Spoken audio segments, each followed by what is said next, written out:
Praise the Lord, church. Praise the Lord ಸಭೆ. Welcome to another day with Holy Spirit. ಇನ್ನೊಂದು ದಿವಸವನ್ನು ಪವಿತ್ರ ಆತ್ಮನಲ್ಲಿ ನಾವು ಸ್ವಾಗತಿಸೋಣ. Such a beautiful day to celebrate and welcome God in our midst. ನಮ್ಮ ಮಧ್ಯದಲ್ಲಿ ದೇವರನ್ನ ಸ್ವಾಗತಿಸಲು, ದೇವರನ್ನ ಆನಂದಿಸಲು ಇನ್ನೊಂದು ಸುಮಧುರವಾದ ದಿವಸ. I want to take us to the book of Old Testament where Abraham was sacrificing his son. ನಾನು ನಿಮ್ಮ ಗಮನವನ್ನ ಹಳೆ ಒಡಂಬಡಿಕೆಯಲ್ಲಿ ಅಬ್ರಹಾಮನು ತನ್ನ ಮಗನನ್ನ ಯಜ್ಞ ಅರ್ಪಿಸಲು ಹೋದಂತ ಘಟನೆಗೆ ಕರೆದುಕೊಂಡು ಹೋಗ್ತೇನೆ. He went there to offer his son, only son. ತನ್ನ ಒಬ್ಬನೇ ಒಬ್ಬ ಮಗನನ್ನ ಯಜ್ಞವಾಗಿ ಅರ್ಪಿಸುವುದಕ್ಕೆ ಅಬ್ರಹಾಮನಲ್ಲಿ ಹೋದನು. And God said, Abraham, stop it. ಆಗ ದೇವರು ಹೇಳ್ತಾನೆ, ಅಬ್ರಹಾಮನೇ ನಿಲ್ಲಿಸು. You know, it was a test for him to sacrifice his only son. ಇದು ಅಬ್ರಹಾಮನಿಗೆ ಬಂದಂತ ಪರೀಕ್ಷೆ ಆಗಿತ್ತು, ತನ್ನ ಒಬ್ಬನೇ ಒಬ್ಬ ಮಗನನ್ನ ಯಜ್ಞ ಅರ್ಪಿಸುವಂತದ್ದು. But God had some other plans. ಆದ್ರೆ ದೇವರಿಗೆ ಬೇರೆ ಯೋಜನೆ ಇತ್ತು. You know, when we go few more centuries back, when Adam and Eve sinned against God. ನಾವು ಇನ್ನೂ ಸಹ ಕೆಲವು ಶತಮಾನಗಳ ಹಿಂದೆ ಹೋಗುವುದಾದ್ರೆ ಆದಾಮ ಅವಳು ದೇವರಿಗೆ ವಿರುದ್ಧವಾಗಿ ಪಾಪ ಮಾಡಿದ್ದರು. That particular moment when before God sent them out, God said something very sound to the devil. ಆ ದಿವಸ ಅವರನ್ನ ಆ ಏದೆನ್ ತೋಟದಿಂದ ಹೊರಗೆ ಹಾಕೋದಕ್ಕಿಂತ ಮೊದಲು ದೇವರು ಅಲ್ಲಿ ಒಂದು ನಿರ್ದಿಷ್ಟವಾದ ಕಾರ್ಯವನ್ನು ಹೇಳಿದನು. He said, there will be a child born out of a woman will crush the head of the Satan. ಸ್ತ್ರೀಯ ಹೊಟ್ಟೆಯಿಂದ ಒಂದು ಮಗು ಜನಿಸುತ್ತದೆ, ಅದು ನಿನ್ನ ತಲೆಯನ್ನು ಜಜ್ಜುತ್ತದೆ ಎಂಬುದಾಗಿ. You know, 2000 years before, that son came down to this world and sacrificed his life for us. ಪ್ರಿಯರೇ, 2000 ವರ್ಷಗಳ ಹಿಂದೆ ಆ ಮಗು ಈ ಲೋಕದಲ್ಲಿ ಜನಿಸಿ ಅದು ಯಜ್ಞವಾಗಿತ್ತು. And sacrificed his son life for us. ತನ್ನ ಮಗನ ಜೀವನವನ್ನು ನಮಗಾಗಿ ಯಜ್ಞವಾಗಿ ಅರ್ಪಿಸಿದನು. No, the Bible says, Jesus himself said, whoever has to be my disciples has to carry his own cross and walk.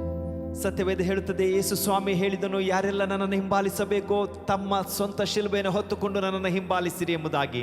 We need to offer ourselves as a living sacrifice to God. ನಾವು ನಮ್ಮನ್ನ ದೇವರಿಗೆ ಸಜೀವ ಯಜ್ಞವಾಗಿ ಅರ್ಪಿಸಬೇಕು. Just as Abraham was willing to offer his only son on the cross, and just as the father gave up his only son on the cross. ಹೇಗೆ ಅಬ್ರಹಾಮನು ತನ್ನ ಒಬ್ಬನೇ ಒಬ್ಬ ಮಗನನ್ನ ಯಜ್ಞವಾಗಿ ಅರ್ಪಿಸಲು ಒಪ್ಪಿಸಿಕೊಟ್ಟನು, ಹೇಗೆ ತಂದೆಯಾದ ದೇವರು ತನ್ನ ಒಬ್ಬನೇ ಒಬ್ಬ ಮಗನನ್ನ ಶಿಲುಬೆಯಲ್ಲಿ ಆತನ ಯಜ್ಞವಾಗಿ ಅರ್ಪಿಸಿದನು, ಹಾಗೆಯೇ The same way what we hold dear on to, we need to offer on the altar. ನಾವು ಯಜ್ಞ ವೇದಿಯಲ್ಲಿ ಅದೇ ರೀತಿ ಯಾವುದನ್ನಾದರೂ ಒಪ್ಪಿಸಿಕೊಡಬೇಕು. We'll sing this song, Arpane Samarpane Yesu Raja Nanige.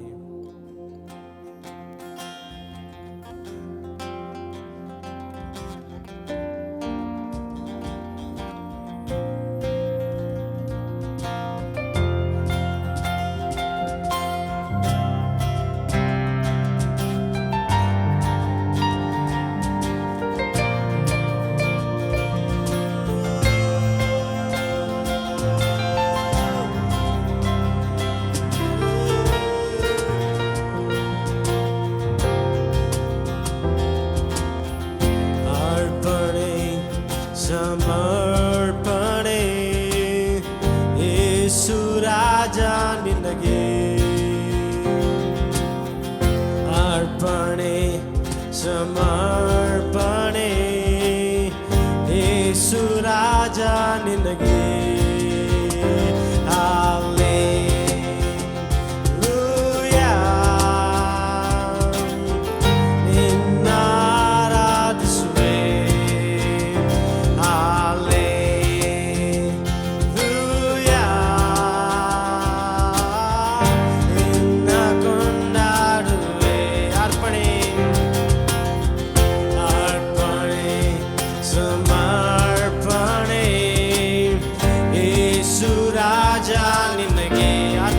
ಸಮರ್ಪಣೆ ಅರ್ಪಣೆ ಸಮರ್ಪಣೆ ಯೇಸು ರಾಜ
ಬಲಹೀನತೆಯಲ್ಲಿ ಬಲಪಡಿಸುವ ಕರ್ತನು ನೀನೇ ಆಗಿದೆ ಕರ್ತನೆ.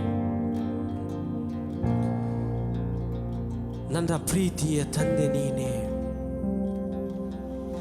ಕಣ್ಣೀರಿನ ಮಧ್ಯದಲ್ಲಿಯೂ ಸಂತೈಸುವ ನನ್ನ ತಾಯಿಯು ನೀನಾಗಿದೆ. As a mother comforts a child, so will you comfort us. How great, how deep the Father's love for us. How much you love for us that you gave your only Son to this world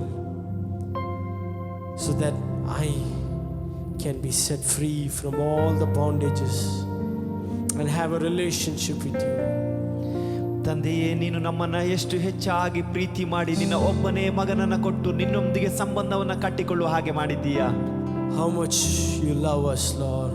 ದೇವರೇ, ನೀನು ಎಷ್ಟು ಹೆಚ್ಚಾಗಿ ನಮ್ಮನ್ನ ಪ್ರೀತಿಸ್ತೀಯ. How much you comfort us like a mother comforts the child. ತಾಯಿ ಮಗುವನ್ನ ಸಂತೈಸುವುದಕ್ಕಿಂತಲೂ ಅಧಿಕವಾಗಿ ನಮ್ಮನ್ನ ಸಂತೈಸ್ತೀಯ. Oh, in our weaknesses, your strength is made perfect. ನಮ್ಮ ಬಲಹೀನತೆ ನಡುವೆಯೂ ನಿನ್ನ ಶಕ್ತಿ ನಮ್ಮನ್ನ ಪರಿಪೂರ್ಣವಾಗಿ ಮಾಡಿದೆ. In our troubles and trials and temptations, Lord, you are there like a fort for us. ದೇವರೇ, ನಮ್ಮ ಕಷ್ಟ, ಸಮಸ್ಯೆ, ಶೋಧನೆಯ ನಡುವೆ ನೀನು ನಮ್ಮ ಹೆಜ್ಜೆಯಾಗಿ ನಮ್ಮ ಮುಂಬಲವಾಗಿದ್ದೀಯ. How much is your love for us, Lord? ದೇವರೇ, ನಮಗಾಗಿ ನಿನ್ನ ಪ್ರೀತಿ ಅತಿಶಯವಾಗಿದೆ. Oh, we could sing of your love forever, Lord. ದೇವರೇ, ನಿನ್ನ ಪ್ರೀತಿಯನ್ನು ನಿತ್ಯ ನಿತ್ಯಕ್ಕೂ ಹಾಡಿಕೊಂಡಾಡುತ್ತೇವೆ. Yes, Lord.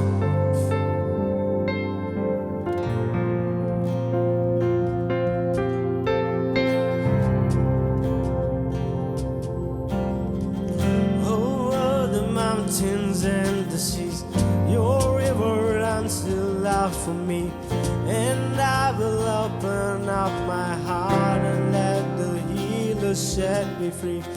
I'm happy to be in the truth, and I will daily lift my hand, and I will always sing of when your love came down. And I could sing of your love forever. I could sing of your love forever.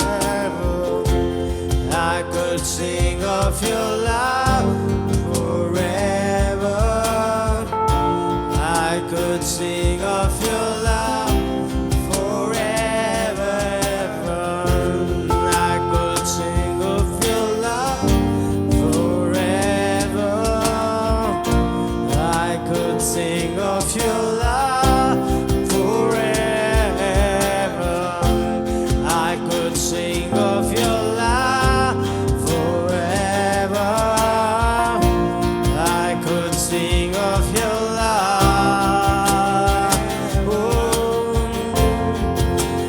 Oh, I feel like dancing.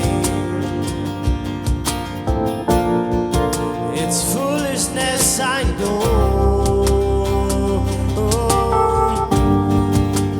When the world will see the light, they will dance with joy like we're dancing now. I could sing of your love forever. I could sing of your love forever. I could sing of your love forever. I could sing of your love forever. I could sing of your love forever. I could sing of your love. Oh, I feel like dancing. It's foolishness, I know. When the world will see the light, they will dance with joy like we're dancing now. तेरे प्यार के गीत मैं गाऊं, तेरे प्यार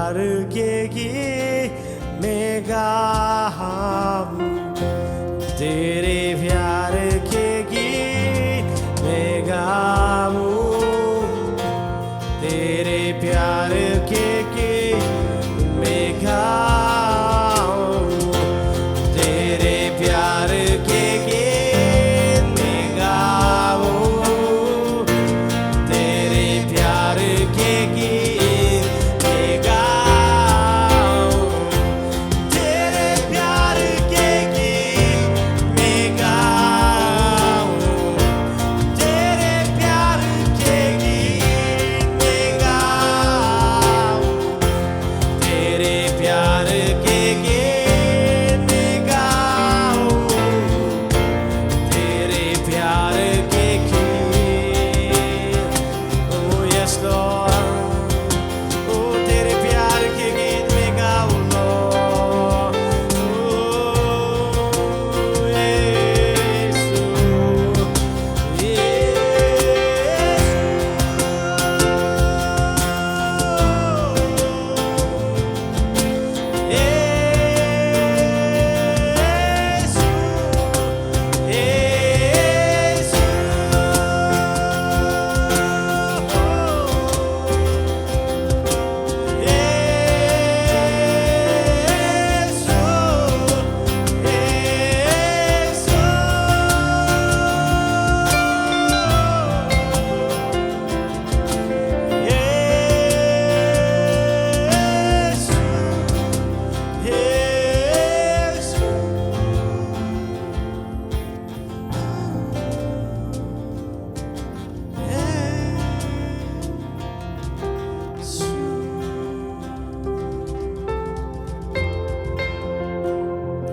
गीत गाऊं मैं, तेरे प्यार के गीत में गाऊं,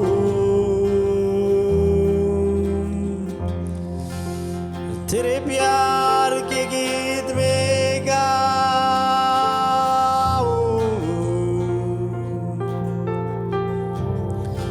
I could sing of your love, which is so deep, so wide, ನಿನ್ನ ಪ್ರೀತಿ ಆಳವಾದದ್ದು ಸ್ವಾಮಿ, ಅಗಲವಾದದ್ದು, so high. ಅದು ಉನ್ನತವಾದದ್ದು. This mind cannot comprehend. ನಮ್ಮ ಮನಸ್ಸಿಗೆ ಅದು ಊಹೆಗೆ ನಿಲ್ಕಲಾಗದಂಥದ್ದು. We cannot fathom, Lord. ದೇವರೇ, ನಾವು ಅದನ್ನು ಅರ್ಥ ಮಾಡಿಕೊಳ್ಳಲು ಸಾಧ್ಯವಿಲ್ಲ. It's so deep, so wide, Lord. ದೇವರೇ, ನಿನ್ನ ಪ್ರೀತಿ ಬಹಳ ಆಳವಾದದ್ದು. Your word says, Lord, while we were yet sinners, you died for us. ನಿನ್ನ ವಾಕ್ಯವು ಹೇಳುತ್ತದೆ, ನಾವು ಪಾಪಿಗಳಾಗಿದ್ದಾಗಲೂ ಸಮೇತ ನೀನು ನಮಗಾಗಿ ಪ್ರಾಣವನ್ನು ಕೊಟ್ಟೆ. Lord, this morning we bring everything that we can offer to you, Lord. We bring it on the altar. ಈ ಮುಂಚಾನೆ ವೇಳೆಯಲ್ಲಿ ದೇವರೇ, ನಮ್ಮದೆಲ್ಲವನ್ನ ಸ್ವಾಮಿ ಯಜ್ಞವಾಗಿ ನಿನ್ನ ಯಜ್ಞವೇದಿಯ ಮುಂದೆ ಅರ್ಪಿಸಿದ್ದೇವೆ. Lord, the only thing that we want to say that is that we love you, Lord. ದೇವರೇ, ನಾವು ಒಂದೇ ಒಂದು ಕಾರ್ಯವನ್ನು ನೋಡಬೇಕು, ಅದು ನಾವು ನಿನ್ನನ್ನು ಪ್ರೀತಿಸುವಂಥದ್ದು. Lord, we say that we love you, Lord, this morning. ದೇವರೇ, ಮುಂಚಾನೆ ನಾವು ಹೇಳ್ತಾ ಇದ್ದೇವೆ, ನಾವು ನಿನ್ನನ್ನು ಪ್ರೀತಿಸ್ತೇವೆ ಸ್ವಾಮಿ. We love you, Lord, with all that we have. ದೇವರೇ, ನಮ್ಮಲ್ಲಿರುವುದರ ಎಲ್ಲದಕ್ಕಿಂತಲೂ ಎಲ್ಲದರಿಂದ ನಿನ್ನನ್ನು ಪ್ರೀತಿಸ್ತೇವೆ. Or with all the strength, ಎಲ್ಲಾ ಬಲದಿಂದ, with all of our hearts, we love you, Lord. ನಮ್ಮ ಪರಿಪೂರ್ಣ ಹೃದಯದಿಂದ ಸ್ವಾಮಿ ನಿನ್ನನ್ನು ಪ್ರೀತಿಸ್ತೇವೆ. Lord, we love you because you deserve to be loved, you deserve to be worshipped, you deserve to be adored. ದೇವರೇ, ನಿನ್ನನ್ನು ಪ್ರೀತಿಸುತ್ತೇವೆ. ನಮ್ಮ ಆರಾಧನೆ ಘನ ಮಾನಗೆ ನೀನೊಬ್ಬನೇ ಅರ್ಹನಾಗಿದ್ದೀಯಾ. We thank you, Jesus, for everything.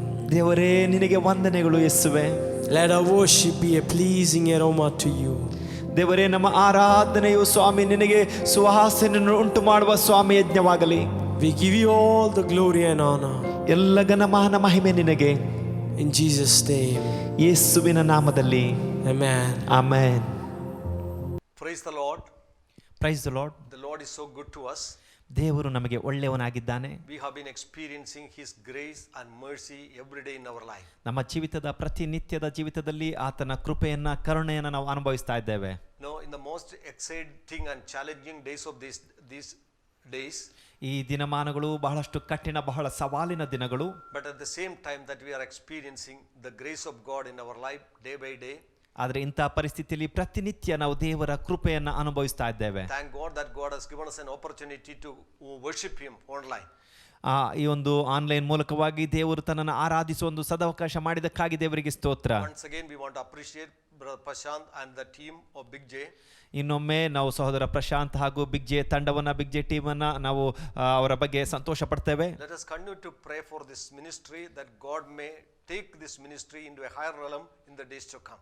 ನಾವು ನಿರಂತರವಾಗಿ ಸೇವೆಗಾಗಿ ಪ್ರಾರ್ಥಿಸೋಣ. ಬರುವ ದಿನಮಾನಗಳಲ್ಲಿ ಈ ಸೇವೆಯನ್ನು ದೇವರು ಇನ್ನೂ ಉನ್ನತಕ್ಕೆ ತೆಗೆದುಕೊಂಡು ಹೋಗಲಿ. Let us bow our heads before the Lord. ನಾವು ದೇವರ ಮುಂದೆ ನಮ್ಮ ಶಿರವನ್ನು ಬಾಗೋಣ. Prepare our hearts to receive the word of God. ದೇವರ ವಾಕ್ಯವನ್ನು ಹೊಂದಿಕೊಳ್ಳುವುದಕ್ಕಾಗಿ ನಮ್ಮ ಹೃದಯವನ್ನು ಸಿದ್ಧ ಮಾಡಿಕೊಳ್ಳೋಣ. Let's have a word of silent prayer. ನಾವೆಲ್ಲರೂ ಮೌನವಾಗಿ ಪ್ರಾರ್ಥಿಸೋಣ. Father, speak to us. ತಂದೆಯೇ, ನಮ್ಮ ಸಂಗಡ ಮಾತನಾಡು. In Jesus' name. ಯೇಸುವಿನ ನಾಮದಲ್ಲಿ. Hallelujah. Last 2 times I was speaking from the book of Joshua concerning our success and prosperity in our life. ಕಳೆದ 2 ಬಾರಿ ಯೋಶುವನ ಪುಸ್ತಕದಿಂದ ನಮ್ಮ ಜೀವಿತದ ಯಶಸ್ವಿ ಹಾಗೂ ಸಮೃದ್ಧಿಯ ಕುರಿತು ನಾನು ಹಂಚಿಕೊಂಡಿದ್ದೆ. Now God wants us to be always successful in our life. ದೇವರು ನಮ್ಮ ಜೀವಿತದಲ್ಲಿ ನಾವು ಯಾವಾಗಲೂ ಯಶಸ್ವಿ ಆಗಬೇಕೆಂಬುದಾಗಿ ಬಯಸ್ತಾನೆ. Without Christ we are failure. ಕ್ರಿಸ್ತನಿಲ್ಲದೆ ನಾವು ಯಾವಾಗಲೂ ಸೋತವರು. But with God, ಆದರೆ ದೇವರಿಂದ when we abide in His word, ನಾವು ಆತನ ವಾಕ್ಯದಲ್ಲಿ ನಿರತರಾಗಿರುವಾಗ, know that God assured that we will be successful in the life we are given in. ನಾವು ಆತನ ವಾಕ್ಯದಲ್ಲಿರುವಾಗ ಈಗಾಗಲೇ ದೇವರು ದೃಢಪಡಿಸ್ತಾನೆ ನಾವು ಯಶಸ್ವಿ ಆಗ್ತೇವೆ ಎಂಬುದಾಗಿ. No, success is not the way that we think in our life. ನಾವು ನಮ್ಮ ಜೀವಿತದಲ್ಲಿ ಯೋಚಿಸುವ ಹಾಗೆ ಅಲ್ಲ ಅದು ಯಶಸ್ವಿ ಅಂದ್ರೆ. Whatever that God has given us to do, when we do it in the word of God, according to the will of God, in the path of God, so that will be a success in our life. ದೇವರು ಏನನ್ನ ಮಾಡಲು ಹೇಳ್ತಾನೋ ಅದನ್ನ ದೇವರ ವಾಕ್ಯದ ಪ್ರಕಾರ, ದೇವರ ಮಾರ್ಗದ ಪ್ರಕಾರ ನಾವು ಆ ರೀತಿಯಾಗಿ ಮಾಡುವಂತದೇ ಅದು ನಿಜವಾದ ಯಶಸ್ವಿ. So last time we noted that God said to Joshua, you should not depart from the left or right from the word of God. ಕಳೆದ ಬಾರಿ ನಾವು ಅಧ್ಯಯನ ಮಾಡಿದ್ದೇವೆ. ದೇವರು ಯೋಶುವನಿಗೆ ಹೇಳಿದನು, ನೀನು ನನ್ನ ಆಜ್ಞೆಗಳನ್ನು ಬಿಟ್ಟು ಎಡಕ್ಕಾಗ್ಲಿ ಬಲಕ್ಕಾಗ್ಲಿ ತಿರುಗಬಾರದು ಎಂಬುದಾಗಿ. When we go away from the prescribed path, ನಾವು ನಡೆಯಬೇಕಾದಂತ ಮಾರ್ಗವನ್ನು ಬಿಟ್ಟು ಹೋಗುವಾಗ, know that we will not be successful. ಆಗ ನಾವು ಯಶಸ್ವಿ ಆಗಲು ಸಾಧ್ಯವಿಲ್ಲ. And now I want to turn your attention to another part. ಇಂದು ಇನ್ನೊಮ್ಮೆ ಇನ್ನೊಂದು ಭಾಗಕ್ಕೆ ನಿಮ್ಮ ಗಮನವನ್ನು ತಿರುಗಿಸಿಕೊಳ್ಳಬೇಕೆಂಬುದಾಗಿ ಕೇಳ್ಕೊಳ್ತೇನೆ. We can learn success even through failure. ನೋಡ್ರಿ, ಸೋಲಿನಿಂದಲೂ ನಾವು ಒಂದು ಯಶಸ್ವಿಯನ್ನು ಕಲಿತುಕೊಳ್ಳಬಹುದು. There was an occasion in the life of Joshua. ಯೋಶುವನ ಜೀವನದಲ್ಲಿ ಒಂದು ಸಂದರ್ಭವಿತ್ತು. As they were moving forward, ಅವರು ಮುಂದೆ ಹಾದು ಹೋಗ್ತಾ ಇದ್ರು. And suddenly they came to a failure. ಆದ್ರೆ ತಕ್ಷಣ ಅವರಿಗೆ ಒಂದು ಸೋಲು ಉಂಟಾಗ್ತಾ ಇದೆ. The first task that God has given them is to conquer that Jericho. ಮೊದಲು ದೇವರು ಅವರಿಗೆ ಕೊಟ್ಟಂತ ಒಂದು ಗುರಿ ಯೆರಿಕೋವನ್ನು ವಶಪಡಿಸಿಕೊಳ್ಳ್ರಿ ಎಂಬುದಾಗಿ. And when they obeyed whatever God has said them, that they have succeeded in that plan. ಆಗ ದೇವರಿಗೆ ವಿಧೇಯರಾಗಿ ದೇವರ ಪ್ರಕಾರ ಅವರು ಮಾಡಿದಾಗ ದೇವರ ಯೋಜನೆಯಲ್ಲಿ ಅವರು ಯಶಸ್ವಿಯಾದರು. But when we come to the 7th chapter of Joshua, ಆದ್ರೆ ನಾವು ಯೋಶುವನ ಪುಸ್ತಕದ 7ನೇ ಅಧ್ಯಾಯಕ್ಕೆ ಬರುವಾಗ, God led them to a small city. ದೇವರು ಒಂದು ಸಣ್ಣ ನಗರಕ್ಕೆ ಅವರನ್ನು ನಡೆಸಿದನು. That is called Ai ಎಂಬ ನಗರಕ್ಕೆ. That time that they were not able, they were defeated in that battle. ಆ ಒಂದು ಯುದ್ಧದಲ್ಲಿ ಅವರು ಸೋತರು. Joshua was confused. ಈಗ ಯೋಶುವನು ಗೊಂದಲಕ್ಕೆ ಒಳಗಾದ. That he thought, that even though God is with us, we are going according to the will of God. Why that this failure has taken place in our life? ಈಗ ಯೋಶುವನು ಯೋಚಿಸ್ತಾ ಇದ್ದಾನೆ, ದೇವರು ನಮ್ಮ ಸಂಗಡ ಇದ್ದಾನೆ, ದೇವರ ಚಿತ್ತ ಉದ್ದೇಶದ ಪ್ರಕಾರ ನಡೆಯುತ್ತಾ ಇದ್ದೇವೆ, ಯಾಕೆ ನಮಗೆ ಸೋಲು ಉಂಟಾಗ್ತಾ ಇದೆ? But it is always good in our life that we examine our life. If we are not making progress, if we are not becoming a failure, we need to ask the Lord, why am I a failure? ಪ್ರಿಯರೇ, ನಾವು ಸೋಲುವಾಗ, ಯಶಸ್ಸಿನ ಹೊಂದದೇ ಇರುವಾಗ ನಾವು ಪರೀಕ್ಷಿಸಿಕೊಳ್ಳಬೇಕು, ದೇವರೇ ಯಾಕೆ ಸೋಲು ನಮಗೆ ಬಂದಿದೆ ಎಂಬುದಾಗಿ. It is because the Bible says that they have violated the commandment of God. ದೇವರ ವಾಕ್ಯ ಹೇಳುತ್ತದೆ, ಅವರು ದೇವರ ಒಂದು ಆಜ್ಞೆಯನ್ನು ಅವರು ಮುರಿದರು ಎಂಬುದಾಗಿ. Why they had a failure in ಆಯಿಯಲ್ಲಿ ಯಾಕೆ ಅವರು ಸೋತರು ಎಂಬುದಾದ್ರೆ, because the Bible says that God said, you have violated my word and you have taken things which is accursed. ಇಲ್ಲಿ ದೇವರು ಹೇಳ್ತಾ ಇದ್ದಾನೆ, ನೀವು ನನ್ನ ಆಜ್ಞೆಯನ್ನ ಮೀರಿ ಆ ಶಾಪಗ್ರಸ್ತ ವಸ್ತುಗಳನ್ನು ತೆಗೆದುಕೊಂಡಿದ್ದೀರಿ ಎಂಬುದಾಗಿ. And you know the long process that how they dealt with the sin. ಈಗಾಗಲೇ ಅವರು ಪಾಪದೊಂದಿಗೆ ಹೇಗೆ ವ್ಯವಹರಿಸಬೇಕೆಂಬ ದೀರ್ಘವಾದ ಒಂದು ಅಧ್ಯಯನವನ್ನು ನಾವು ನೋಡಿದ್ದೇವೆ. But now let us come to the point here. ಇಲ್ಲಿ ನಾವು ನಿರ್ದಿಷ್ಟವಾದ ಅಂಶಕ್ಕೆ ಬರೋಣ. In chapter 7, 7ನೇ ಅಧ್ಯಾಯ verses 20 and 21. 20 ಮತ್ತು 21ನೇ ವಾಕ್ಯ. That God, Joshua asked Achan to confess his sin. ಇಲ್ಲಿ ಯೆಹೋಶುವನು ಆಕಾನನಿಗೆ ನಿನ್ನ ಪಾಪವನ್ನು ಅರಿಕೆ ಮಾಡು ಎಂಬುದಾಗಿ ಕೇಳ್ತಾ ಇದ್ದಾನೆ. Then that he says, answered Joshua and said, indeed I have sinned against the Lord God of Israel, and this is what I have done. When I saw among the spoils a beautiful Babylonian garment, 200 shekels of silver, and a wedge of gold weighing 50 shekels, I have coveted them and took them, and there they are hidden in the earth in the midst of my tent with the silver under it. ಅಕಾನನು ಯೆಹೋಶುವನಿಗೆ, ನಾನು ಕೊಳ್ಳೆಯಲ್ಲಿ Shinar ದೇಶದ ಒಂದು ಉತ್ತಮವಾದ ನಿಲುವಂಗಿಯನ್ನು, 200 ರೂಪಾಯಿ ತೂಕದ ಬೆಳ್ಳಿಯನ್ನು, 50 ರೂಪಾಯಿ ತೂಕದ ಬಂಗಾರದ ಗಟ್ಟಿಯನ್ನು ಕಂಡು ಅದನ್ನು ಆಶೆಯಿಂದ ತೆಗೆದುಕೊಂಡೆನು. ಅವುಗಳನ್ನು ನನ್ನ ಗುಡಾರದ ಮಧ್ಯದಲ್ಲಿ ಹುದುಗಿಟ್ಟಿದ್ದೇನೆ. ಬೆಳ್ಳಿ ಅಂಗಿಯ ಕೆಳಗಿರುತ್ತದೆ. ನಾನು ನಿಜವಾಗಿ ಇಂಥದ್ದನ್ನು ಮಾಡಿ ಇಸ್ರಾಯೇಲ್ ದೇವರಾದ ಯೆಹೋವನಿಗೆ ವಿರುದ್ಧವಾಗಿ ಪಾಪ ಮಾಡಿದ್ದೇನೆ ಎಂದು ಉತ್ತರ ಕೊಟ್ಟನು. He says that he has sinned, broken the commandment, and that hidden his things under his tent. ಇಲ್ಲಿ ಆತನು ಆ ದೇವರ ಆಜ್ಞೆಯನ್ನ ಮುರಿದು ಆ ಪಾಪವನ್ನ ಮಾಡಿ ತನ್ನ ಗುಡಾರದಲ್ಲಿ ಅದನ್ನು ಅಡಗಿಸಿಟ್ಟಿದ್ದಾನೆ. Nobody knew what has happened. ಏನಾಗಿದೆ ಎಂಬುದಾಗಿ ಯಾರಿಗೂ ಇಲ್ಲಿ ಗೊತ್ತಿಲ್ಲ. Even including Joshua the commander, he did not know what happened through Achan. ನಾಯಕನಾದ ಯೆಹೋಶುವನಿಗೂ ಸಮೇತನು ಆಕಾನನ ಮೂಲಕ ಏನಾಯ್ತು ಎಂಬುದಾಗಿ ಗೊತ್ತಾಗಿರಲಿಲ್ಲ. Now this incident has taken place when that God sent them to the place of Jericho. ಇಲ್ಲಿ ಈ ಒಂದು ಘಟನೆ ನಡೆದಂತದ್ದು ದೇವರು ಅವರು ಯೆರಿಕೋ ಸ್ಥಳಕ್ಕೆ ಕಳಿಸಿದಾಗ, Jericho they have won it. ಈಗಾಗಲೇ ಯೆರಿಕೋವನ್ನು ಅವರು ಜಯಿಸಿದ್ದಾರೆ. But when that God sent them, God said that this city need to be destroyed. ಈಗಾಗಲೇ ದೇವರು ಅವರಿಗೆ ಹೇಳಿದ್ದನು, ಈ ಪಟ್ಟಣವನ್ನು ನಾಶ ಮಾಡಬೇಕು, and you should not take anything from that city. ಈ ಪಟ್ಟಣದಿಂದ ನೀವು ಏನನ್ನ ತೆಗೆದುಕೊಂಡು ಹೋಗಬಾರದು. And all the gold and the silver that need to be given to the treasury or the temple. ಎಲ್ಲ ಚಿನ್ನ ಬೆಳ್ಳಿಯನ್ನ ನೀವು ದೇವಾಲಯದ ಒಂದು ಟ್ರೆಜರಿ ಕೊಡಬೇಕು. You know, it is an accursed thing and you should not take anything from that place. ಈ ಸ್ಥಳವು ಶಾಪಗ್ರಸ್ತವಾದದ್ದು, ಇದರಿಂದ ಏನನ್ನ ತೆಗೆದುಕೊಳ್ಳಬಾರದು. Only Rahab and her family and household can be spared. ರಾಹಾಬಳು ಆಕೆಯ ಕುಟುಂಬಸ್ಥರು ಮಾತ್ರವೇ ಸಂರಕ್ಷಿಸಲ್ಪಡಬೇಕು. Because they have protected the people of God. ಯಾಕಂದ್ರೆ ಅವರು ದೇವ ಜನರನ್ನ ಸಂರಕ್ಷಿಸಿದ್ದರು. Moreover that she believed in the Lord. ಅದಕ್ಕಿಂತಲೂ ಅಧಿಕವಾಗಿ ಆಕೆ ದೇವರಲ್ಲಿ ನಂಬಿಕೆ ಇಟ್ಟಿದ್ದಳು. Apart from Rahab and her household, everything need to be destroyed. That is what that God has said. ರಾಹಾಬಳು ಆಕೆ ಮನೆಯವರನ್ನ ಬಿಟ್ಟು ಎಲ್ಲವನ್ನ ನಾಶ ಮಾಡಬೇಕೆಂಬುದಾಗಿ ದೇವರು ಹೇಳಿದನು. So many things are there in that city. ಆ ನಗರದಲ್ಲಿ ಸಾಕಷ್ಟು ವಸ್ತುಗಳಿದ್ದವು. You know, sometimes when God says, God will not have to give an answer why it is needed to be done. ದೇವರು ಕೆಲವು ಬಾರಿ ಹೇಳುವಾಗ ಯಾಕೆ ಇದನ್ನು ಮಾಡಬೇಕೆಂಬುದಾಗಿ ದೇವರು ಅದಕ್ಕೆ ಉತ್ತರವನ್ನು ಕೆಲವು ಬಾರಿ ಕೊಡಲ್ಲ. You know, in our own understanding, why should we destroy all those good things that is found in that place? ನಮ್ಮ ತಿಳುವಳಿಕೆಯಲ್ಲಿ ನಾವು ಯೋಚಿಸಬಹುದು, ಆ ಸ್ಥಳದಲ್ಲಿದ್ದಂತ ಒಳ್ಳೆ ವಸ್ತುಗಳನ್ನ ಯಾಕೆ ನಾಶ ಮಾಡಬೇಕೆಂಬುದಾಗಿ. Beloved, when we ask, you know, that God will not give us an answer. ನಾವು ಕೇಳುವಾಗ ಇದಕ್ಕೆಲ್ಲ ದೇವರು ಕೆಲವು ಬಾರಿ ಉತ್ತರ ಕೊಡುವುದಿಲ್ಲ. He is not accountable to us. ನಮಗೆ ಆತನು ಲೆಕ್ಕ ಕೊಡಬೇಕಾಗಿಲ್ಲ. But we are accountable to God. ನಾವು ದೇವರಿಗೆ ಲೆಕ್ಕ ಕೊಡಬೇಕು. So when that whatever that God has given, whether that we understand it or not, with understanding in our mind, not without finding any logic, we need to obey whatever the Lord says. ದೇವರು ಹೇಳುವುದನ್ನ ನಮ್ಮ ಜ್ಞಾನಕ್ಕೆ ಅರ್ಥವಾಗಲಿ ಅರ್ಥವಾಗದೆ ಬಿಡಲಿ, ನಾವು ಅದಕ್ಕೆ ವಿಧೇಯರಾಗಲೇಬೇಕು. If God is saying something that is good for our life, ದೇವರು ನಮ್ಮ ಜೀವಿತದಲ್ಲಿ ಏನಾದ್ರೂ ಹೇಳುವುದಾದ್ರೆ ಅದು ನಮ್ಮ ಜೀವಿತಕ್ಕೆ ಒಳ್ಳೆಯದಾಗಿರುತ್ತದೆ. so that unconditional obedience, that is what God is requiring from us. ನಾವು ಅಪರಿಮಿತವಾಗಿ ಲೆಕ್ಕವಿಲ್ಲದೆ ಆತನಿಗೆ ವಿಧೇಯರಾಗುವಂತದ್ದನ್ನ ದೇವರು ಎದುರು ನೋಡ್ತಾನೆ. And because that he has violated the commandment of God, ಇಲ್ಲಿ ದೇವರ ಆಜ್ಞೆಯನ್ನ ಆತನು ಮುರಿದದ್ದರಿಂದ, know that he says that they have entered in, they become a failure in the next city. ಹಾಗಾಗಿ ಮುಂದಿನ ನಗರದಲ್ಲಿ ಅವರು ಸೋತರು. And beloved, that is the life is with success and failure. ಇಲ್ಲಿ ನೋಡ್ರಿ, ಯಶಸ್ವಿ ಮತ್ತು ಸೋಲು ಜೀವಿತ. But God does not want us to be failure. ಆದ್ರೆ ದೇವರು ನಾವು ಸೋಲನ್ನು ಅನುಭವಿಸಬೇಕೆಂಬುದಾಗಿ ಬಯಸುವುದಿಲ್ಲ. Here in the failure is not because of God.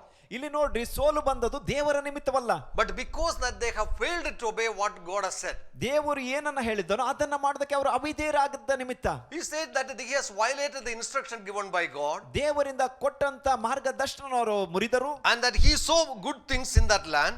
ಆ ಭೂಮಿಯಲ್ಲಿ ಒಳ್ಳೆಯ ಸಂಗತಿಗಳನ್ನ ನೋಡಿದನು. and he has coveted it. ಅದನ್ನ ಆತನು ಆಶೆ ಪಟ್ಟು ಅಡಗಿಸಿಟ್ಟನು. then he has taken it and hidden it. ಅದನ್ನ ತೆಗೆದುಕೊಂಡು ಬಂದು ಅಡಗಿಸಿಟ್ಟನು. Beloved, there is a sin in the camp. ಪ್ರಿಯರೇ, ಈಗ ಪಾಳ್ಯದಲ್ಲಿ ಪಾಪ. and when there is a sin in the camp, ಈಗ ಪಾಳ್ಯದಲ್ಲಿ ಪಾಪ ಬಂದಾಗ know that God cannot go with them.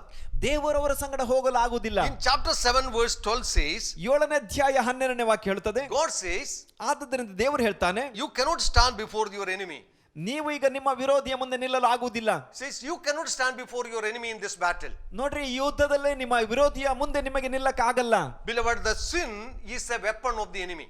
ಪ್ರಿಯರೇ, ವೈರಿಯ ಒಂದು ಆಯುಧವಾಗಿದೆ ಪಾಪ. When that we take the weapon of our enemy in our lives, we cannot combat or we cannot fight with the enemy. ನೋಡ್ರಿ, ಆ ವೈರಿಯ ಆಯುಧವನ್ನು ನಾವು ಕೈಯಲ್ಲಿ ಹಿಡ್ಕೊಳ್ಳುವಾಗ ತಿರುಗಿ ಹೋಗಿ ಆ ವೈರಿಯ ಮುಂದೆ ಯುದ್ಧ ಮಾಡಕ್ ಆಗಲ್ಲ. Every sin and disobedience is the weapon of the enemy.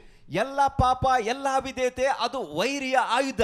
Now when that we disobey God, ಯಾವಾಗ ನಾವು ದೇವರಿಗೆ ಅವಿಧೇಯರಾಗ್ತೇವೆ, we are actually taking the weapon of the enemy. ಆಗ ನಾವು ವೈರಿಯ ಒಂದು ಆಯುಧವನ್ನ ಹಿಡ್ಕೊಳ್ತೇವೆ. No, with the weapon of enemy we cannot fight a warfare against him. ನೋಡ್ರಿ, ವೈರಿಯ ಆಯುಧವನ್ನ ಕೈಯಲ್ಲಿ ಹಿಡಿದುಕೊಂಡು ಆತನ ಮುಂದೆ ಯುದ್ಧವನ್ನ ಮಾಡಕ್ಕೆ ಆಗಲ್ಲ. Beloved, as long as there is sin and disobedience in our life, we will not be able to stand our enemy. ಪ್ರಿಯರೇ, ಎಲ್ಲಿಯವರೆಗೂ ಅವಿಧೇಯತೆ ಪಾಪ ನಮ್ಮ ಜೀವಿತದಲ್ಲಿ ಇರುತ್ತದೋ ನಾವು ಅಷ್ಟು ಸಮಯ ವೈರಿಯ ಮುಂದೆ ನಿಲ್ಲಕ್ಕೆ ಆಗುದಿಲ್ಲ. You know, in the same verse in chapter 7 verse 12, ಅದೇ 7ನೇ ಅಧ್ಯಾಯ 12ನೇ ವಾಕ್ಯದಲ್ಲಿ let us read that verse. ಆ ವಾಕ್ಯವನ್ನು ಓದೋಣ. One thing that you cannot stand before your enemy. ಒಂದು ಕಾರ್ಯ, ನಿಮ್ಮ ವಿರೋಧಿಯ ಮುಂದೆ ನೀವು ನಿಲ್ಲುವುದಕ್ಕೆ ಆಗುದಿಲ್ಲ. Then says God, I cannot stand with Israel anymore. ಹಾಗೆ ದೇವರು ಹೇಳ್ತಾನೆ, ಇನ್ನು ಮುಂದೆ ಇಸ್ರಾಯೇಲರೊಂದಿಗೆ ನಾನು ಇರುವುದಿಲ್ಲ. Beloved, when that we cherish sin and hide sin in our life, that it is a principle of God's word that God cannot stand for us. ಪ್ರಿಯರೇ, ನಾವು ಪಾಪದಲ್ಲಿ ಆನಂದಿಸುವಾಗ, ಪಾಪದಲ್ಲಿ ಜೀವಿಸುವಾಗ ದೇವರು ನಮ್ಮೊಂದಿಗೆ ಇರಲು ಸಾಧ್ಯವಿಲ್ಲ. If God is not with us, ದೇವರು ನಮ್ಮೊಂದಿಗೆ ಇಲ್ಲದಿದ್ದರೆ, no, beloved, no amount of battle that we will not be win. ಯಾವ ರೀತಿಯ ಒಂದು ಯುದ್ಧವಾದ್ರೂ ನಮ್ಮ ಕೈಯಲ್ಲಿ ಗೆಲ್ಲಕ್ಕೆ ಆಗಲ್ಲ. So if we hide sin in our life, ನಮ್ಮ ಜೀವಿತದಲ್ಲಿ ಪಾಪವನ್ನು ನಾವು we ಮುಚ್ಚಿಟ್ಟುಕೊಳ್ಳುವುದಾದ್ರೆ cannot stand before our enemy, ನಮ್ಮ ವಿರೋಧಿಯ ಮುಂದೆ ನಿಲ್ಲಕ್ಕಾಗಲ್ಲ. nor God can stand with us to support against the enemy. ಹಾಗೆಯೇ ದೇವರು ಸಹ ನಮ್ಮೊಟ್ಟಿಗೆ ನಿಂತುಕೊಂಡು ನಮಗೆ ಸಹಕಾರ ನೀಡಕ್ಕೆ ಆಗಲ್ಲ ವೈರಿಯ ವಿರುದ್ಧ ಹೋರಾಡುವುದಕ್ಕೆ. From the beginning, Adam and Eve were created. ಆರಂಭದಲ್ಲೇ ಆದಾಮ ಹವ್ವಳು ಸೃಷ್ಟಿಸಿದಾಗಲೇ No, they were always sin made them to hide from God. ಯಾವರು ಪಾಪ ಯಾವಾಗ್ಲೂ ಮಾಡುವಾಗಲೆಲ್ಲ ಅವರು ದೇವರ ಮುಂದೆ ಅಡಗಿಸಿಕೊಳ್ಳುವ ಹಾಗಾಯ್ತು. The moment that he sinned against God, ಆತನು ದೇವರಿಗೆ ವಿರೋಧ ಪಾಪ ಮಾಡಿದ ತಕ್ಷಣ, when he violated the principle of God, ದೇವರ ನಿಯಮವನ್ನು ಮುರಿದ ತಕ್ಷಣ, when they disobeyed God, ದೇವರಿಗೆ ಅವಿಧೇಯರಾದ ತಕ್ಷಣ, suddenly there is something that was pricking in their heart. ತಕ್ಷಣ ಅವರ ಹೃದಯದಲ್ಲಿ ಏನೋ ಒಂದು ಕಾರ್ಯ ಚುಚ್ಚಲು ಆರಂಭಿಸಿತು. Beloved, this is what that God has given to every mankind. ಪ್ರಿಯರೇ, ಇದನ್ನೇ ಎಲ್ಲ ಮಾನವರಿಗೆ ದೇವರು ಕೊಟ್ಟಂತದ್ದು. No, there is a conscience that God has given. ದೇವರು ನಮಗೆ ಒಂದು ಮನಸ್ಸಾಕ್ಷಿಯನ್ನು ಕೊಟ್ಟಿದ್ದಾನೆ. You know that nobody told him that he sinned against God. ಇಲ್ಲಿ ನೋಡ್ರಿ, ಯಾರು ಆತನಿಗೆ ಹೇಳಲಿಲ್ಲ ನೀನು ದೇವರಿಗೆ ವಿರೋಧವಾಗಿ ಪಾಪ ಮಾಡಿದೆ But the ಎಂಬುದಾಗಿ. moment that he disobeyed God, ಆದ್ರೆ ಆತನು ದೇವರಿಗೆ ಅವಿಧೇಯನಾದ ತಕ್ಷಣ his conscience pricked him. ಆತನ ಮನಸ್ಸಾಕ್ಷಿ ಆತನಿಗೆ ಚುಚ್ಚುತ್ತಾ ಇದೆ. He knew that he cannot stand before God. ಆತನಿಗೆ ಗೊತ್ತಾಯ್ತು, ಇನ್ನು ದೇವರ ಮುಂದೆ ನಾನು ನಿಲ್ಲಲಾಗುವುದಿಲ್ಲ. That he wanted to hide from God. ಈಗ ದೇವರ ಮುಂದೆ ದೇವರಿಂದ ಅಡಗಿ ಕುಳಿತುಕೊಳ್ತಾ ಇದ್ದಾರೆ. Now in this case, ಈ ಒಂದು ಕಾರ್ಯದಲ್ಲಿ Joshua, ಇಲ್ಲಿ ಯೋಶುವನು, sorry, Achan, that he has taken something, ಇಲ್ಲಿ ಆಕಾನನು ಏನೋ ಒಂದನ್ನು ಕದ್ದಿಟ್ಟುಕೊಂಡನು, stolen, and he has hidden. ಕದ್ದು ಅದನ್ನು ಅಡಗಿಸಿಟ್ಟನು. Why did he hid those things? ಯಾಕೆ ಈ ವಸ್ತುಗಳನ್ನು ಆತನು ಅಡಗಿಸಿಟ್ಟನು? No, because that his own conscience shows, ಆತನ ಸ್ವಂತ ಮನಸ್ಸಾಕ್ಷಿ ಹೇಳ್ತಾ ಇದೆ, that he cannot show it before others. ಇತರರ ಮುಂದೆ ಅದನ್ನು ಆತನು ತೋರಿಸುವುದಕ್ಕೆ ಆಗುದಿಲ್ಲ. That nobody told him that you have sinned against God. ಇಲ್ಲಿ ನೋಡ್ರಿ, ಯಾರು ಆತನ ಮುಂದೆ ಬಂದು ಹೇಳಿಲ್ಲ ನೀನು ದೇವರಿಗೆ ವಿರೋಧವಾಗಿ ಪಾಪ But his ಮಾಡಿದೆ own ಎಂಬುದಾಗಿ. conscience that is pricked to him, and he is speaking to him, know that this is what you have done is not right. ಆತನ ಸ್ವಂತ ಮನಸ್ಸಾಕ್ಷಿ ಆತನನ್ನು ಚುಚ್ಚುತ್ತಾ ಇದೆ, ನೀನು ಏನು ಮಾಡಿದ್ಯೋ ಅದು ಸರಿಯಲ್ಲ. So that he hid those things under the earth. ಹಾಗಾಗಿ ಆತನು ಭೂಮಿಯ ಅಡಿಯಲ್ಲಿ ಅದನ್ನು ಅಡಗಿಸಿಟ್ಟನು, thinking that nobody will come to see. ಯಾರು ಬಂದು ಇದನ್ನು ನೋಡಲ್ಲ ಎಂಬುದಾಗಿ ಯೋಚಿಸಿದನು. Beloved, that nobody may see it. ಪ್ರಿಯರೇ, ಯಾರು ನೋಡದೇ ಇರಬಹುದು. Maybe your family may not see it. ನಿಮ್ಮ ಕುಟುಂಬ ನೋಡದೇ ಇರಬಹುದು. Or that your pastor may not see it. ನಿಮ್ಮ ಸಭಾ ಪಾಲಕರು ನೋಡದೇ ಇರಬಹುದು. And Joshua did not see it. ಯೋಶುವನು ನೋಡದೇ ಇರಬಹುದು. But there is a God that who sees everything. ಆದ್ರೆ ಒಬ್ಬ ದೇವರಿದ್ದಾನೆ, ಆತನು ಎಲ್ಲವನ್ನ ನೋಡ್ತಾನೆ. We see that God is omnipresent. ನಮಗೆ ಗೊತ್ತಿದೆ ದೇವರು ಸರ್ವವ್ಯಾಪಿ, and he is also omniscient. ಹಾಗೆ ಆತನು ಸರ್ವಶಕ್ತನು. And know whatever that we have done against God, that he knows. ನಾವು ದೇವರಿಗೆ ವಿರೋಧವಾಗಿ ಏನೆಲ್ಲ ಮಾಡ್ತೇವೋ ಆತನಿಗೆ ಅದು ಗೊತ್ತಿರುತ್ತದೆ. And so beloved, there is always the conscience pricks us. ಪ್ರಿಯರೇ, ಹಾಗಾಗಿ ಯಾವಾಗಲೂ ಮನಸ್ಸಾಕ್ಷಿ ನಮ್ಮನ್ನ ಮುಚ್ಚುತ್ತದೆ. Now let me come to our practical life. ನಮ್ಮ ಒಂದು ಕ್ರಿಯಾತ್ಮಕ ಪ್ರಯೋಗಾತ್ಮಕ ಜೀವನಕ್ಕೆ ಬರೋಣ. Now we say that we are the born again Christians. ನಾವು ಹೇಳ್ತೇವೆ ನಾವು ಹೊಸದಾಗಿ ಹುಟ್ಟಿದ We ಕ್ರೈಸ್ತರು. know that when God spoke to us, ದೇವರು ನಮ್ಮ ಸಂಗಡ ಮಾತನಾಡಿ ನಮಗೆ We ಗೊತ್ತಿದೆ. believed in him. ನಾವು ಆತನಲ್ಲಿ ನಂಬಿದ್ದೇವೆ. He repented of our sins. ಆತನು ನಾವು ಮಾಡಿದ ಪಾಪಕ್ಕಾಗಿ ನಾವು ಪಶ್ಚಾತ್ತಾಪ ಪಟ್ಟಿದ್ದೇವೆ. Then we have accepted the forgiveness of our Lord Jesus Christ in our life. ನಮ್ಮ ಜೀವಿತದಲ್ಲಿ ಯೇಸು ಕ್ರಿಸ್ತನ ಒಂದು ಕ್ಷಮಾಪಣೆಯನ್ನು ಹೊಂದಿಕೊಂಡಿದ್ದೇವೆ. Such a freedom that God has given in us. ದೇವರು ನಮಗೊಂದು ಒಳ್ಳೆ ದೊಡ್ಡ ಸ್ವಾತಂತ್ರ್ಯ We ಕೊಟ್ಟಿದ್ದಾನೆ. enjoy the life of God. ನಾವು ದೈವಿಕವಾದ ಒಂದು ಜೀವಿತವನ್ನು ಆನಂದಿಸ್ತಾ ಇದ್ದೇವೆ. Liberated us from every fear. ಎಲ್ಲ ಭಯದಿಂದ ಸ್ವತಂತ್ರ ಹೊಂದಿದ್ದೇವೆ. Liberated from our sin.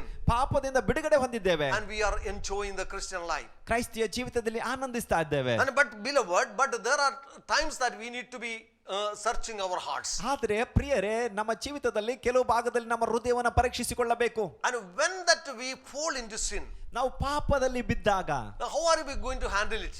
ಅದನ್ನ ಹೇಗೆ ನಾವು ಅದಕ್ಕೆ ಪ್ರತಿಕ್ರಿಯಿಸ್ತೇವೆ, ಹೇಗೆ ಸರಿ ಮಾಡಿಕೊಳ್ತೇವೆ? You know, when says that if you say that you have no sin, ನೋಡ್ರಿ, ಪಾಪ ಇಲ್ಲ ಎಂಬುದಾಗಿ ನೀವು ಹೇಳುವಾಗ no, we are telling, making God a liar. ಆಗ ಪಾಪ ಇಲ್ಲ ಎಂಬುದಾಗಿ ಹೇಳುವ ದೇವರು ಸುಳ್ಳುಗಾರನಾಗಿ ಮಾಡ್ತಾನೆ. No, we are also telling lie. ಹಾಗೆ ನಾವು ಸಹ ಸುಳ್ಳು We ಹೇಳ್ತೇವೆ, are deceiving ourselves. ನಮ್ಮನ್ನ ವಂಚಿಸಿಕೊಳ್ತೇವೆ. You know that why that in this present days, ಈ ಒಂದು ತಾತ್ಕಾಲಿಕ ಇಂದಿನ ದಿನಮಾನದಲ್ಲಿ you know why there is no conviction of sin for the people of God. ಆ ದೇವ ಜನರೊಳಗೆ ಪಾಪ ಪಶ್ಚಾತ್ತಾಪದ ತಿಳುವಳಿಕೆ ಕಡಿಮೆ ಆಗ್ತಾ ಇದೆ. Beloved, in the past that there is a mighty revival has taken place. ಕಳೆದ ದಿನಮಾನಗಳಲ್ಲಿ ಬಲವಾದ ಉಜ್ಜೀವನ ನಡೀತಾ When ಇತ್ತು. the word of God was preached, ದೇವರ ವಾಕ್ಯವು ಪ್ರಸಂಗಿಸುವಾಗ people had a conviction of their sins. ಜನರು ಪಾಪ ಪಶ್ಚಾತ್ತಾಪ ಹೊಂದಿಕೊಳ್ತಾ I'm not ಇದ್ರು. telling about the unbelievers, the believers, they were convicted of their sins. ನಾನು ಅವಿಶ್ವಾಸಿಗಳ ಬಗ್ಗೆ ಮಾತಾಡ್ತಾ ಇಲ್ಲ, ವಿಶ್ವಾಸಿಗಳು ಪಾಪ ಪಶ್ಚಾತ್ತಾಪ And they ಹೊಂದಿಕೊಳ್ತಾರೆ. were on their knees and they were worshiping the Lord. They were asking the Lord to forgive their sins. ಅವರು ಮೊಣಕಾಲೂರಿ ದೇವರನ್ನ ಆರಾಧಿಸುತ್ತಾ ತಮ್ಮ ಪಾಪಗಳಿಗಾಗಿ ಪಶ್ಚಾತ್ತಾಪ ಪಡ್ತಾ ಇದ್ರು. But we see that gradually the Christian values and Christian conviction has changed. ಆದ್ರೆ ದಿನ ಕಳೆದಾಗ ಕ್ರೈಸ್ತಿಯ ಮೌಲ್ಯತೆ, ಕ್ರೈಸ್ತಿಯ ಒಂದು ಮಾನಸಾಂತರದ್ದು ಬದಲಾಗ್ತಾ ಇದೆ. And why that there is no lack of, there is no such kind of a powerful conviction in the lives of people. ಯಾಕೆ ಅಂತ ಒಂದು ಬಲವಾದ ಒಂದು ಬದಲಾವಣೆ, ಒಂದು ಮಾನಸಾಂತರ ಜನರಲ್ಲಿ ಕಡಿಮೆ ಆಗ್ತಾ ಇದೆ? And today that we need to see there are lot of things have changed in the church today. ಪ್ರಿಯರೇ, ಇಂದಿನ ಸಭೆಗಳಲ್ಲಿ ಸಾಕಷ್ಟು ಕಾರ್ಯಗಳು ಬದಲಾಗ್ತಾ ಇದೆ. As I said that there is a conscience for everyone. ಆದ್ರೆ ನಾನು ಈಗಾಗಲೇ ನಿಮಗೆ ಹೇಳಿದ್ದೇನೆ, ಪ್ರತಿಯೊಬ್ಬರಿಗೂ ದೇವರು ಮನಸ್ಸಾಕ್ಷಿ ಇಟ್ಟಿದ್ದಾನೆ. In Romans chapter 2 verse 15 says, ರೋಮ 2:15 ಹೇಳ್ತದೆ, no, this is a conscience that is actually either accusing us or condemning us. ನೋಡ್ರಿ, ಆ ಮನಸ್ಸಾಕ್ಷಿಯೇ ನಮ್ಮನ್ನ ನಮಗೆ ದೂರುವಂತದ್ದು, ನಮ್ಮ ಸಂಗಡ ಮಾತಾಡುವಂತದ್ದು. You know, the conscience will, the moment that we sin, that conscience will speak to us and speak to us, you have done wrong. ನೋಡ್ರಿ, ನಾವು ಪಾಪ ಮಾಡಿದ ತಕ್ಷಣ ಮನಸ್ಸಾಕ್ಷಿ ನಮ್ಮನ್ನ ಚುಚ್ಚುತ್ತದೆ, ನಾವು ತಪ್ಪು ಮಾಡಿದೆವು ಎಂಬುದನ್ನು ಹೇಳ್ತದೆ. I know there is a guilty conscience that comes in our life. ಆಗ ಅಪರಾಧ ಭಾವನೆ ನಮ್ಮ ಜೀವಿತದಲ್ಲಿ ಉಂಟಾಗುತ್ತದೆ. But what has happened today? ಆದ್ರೆ ಇಂದು ಏನಾಗಿದೆ? Know that they are giving lot of emphasis on the love of God.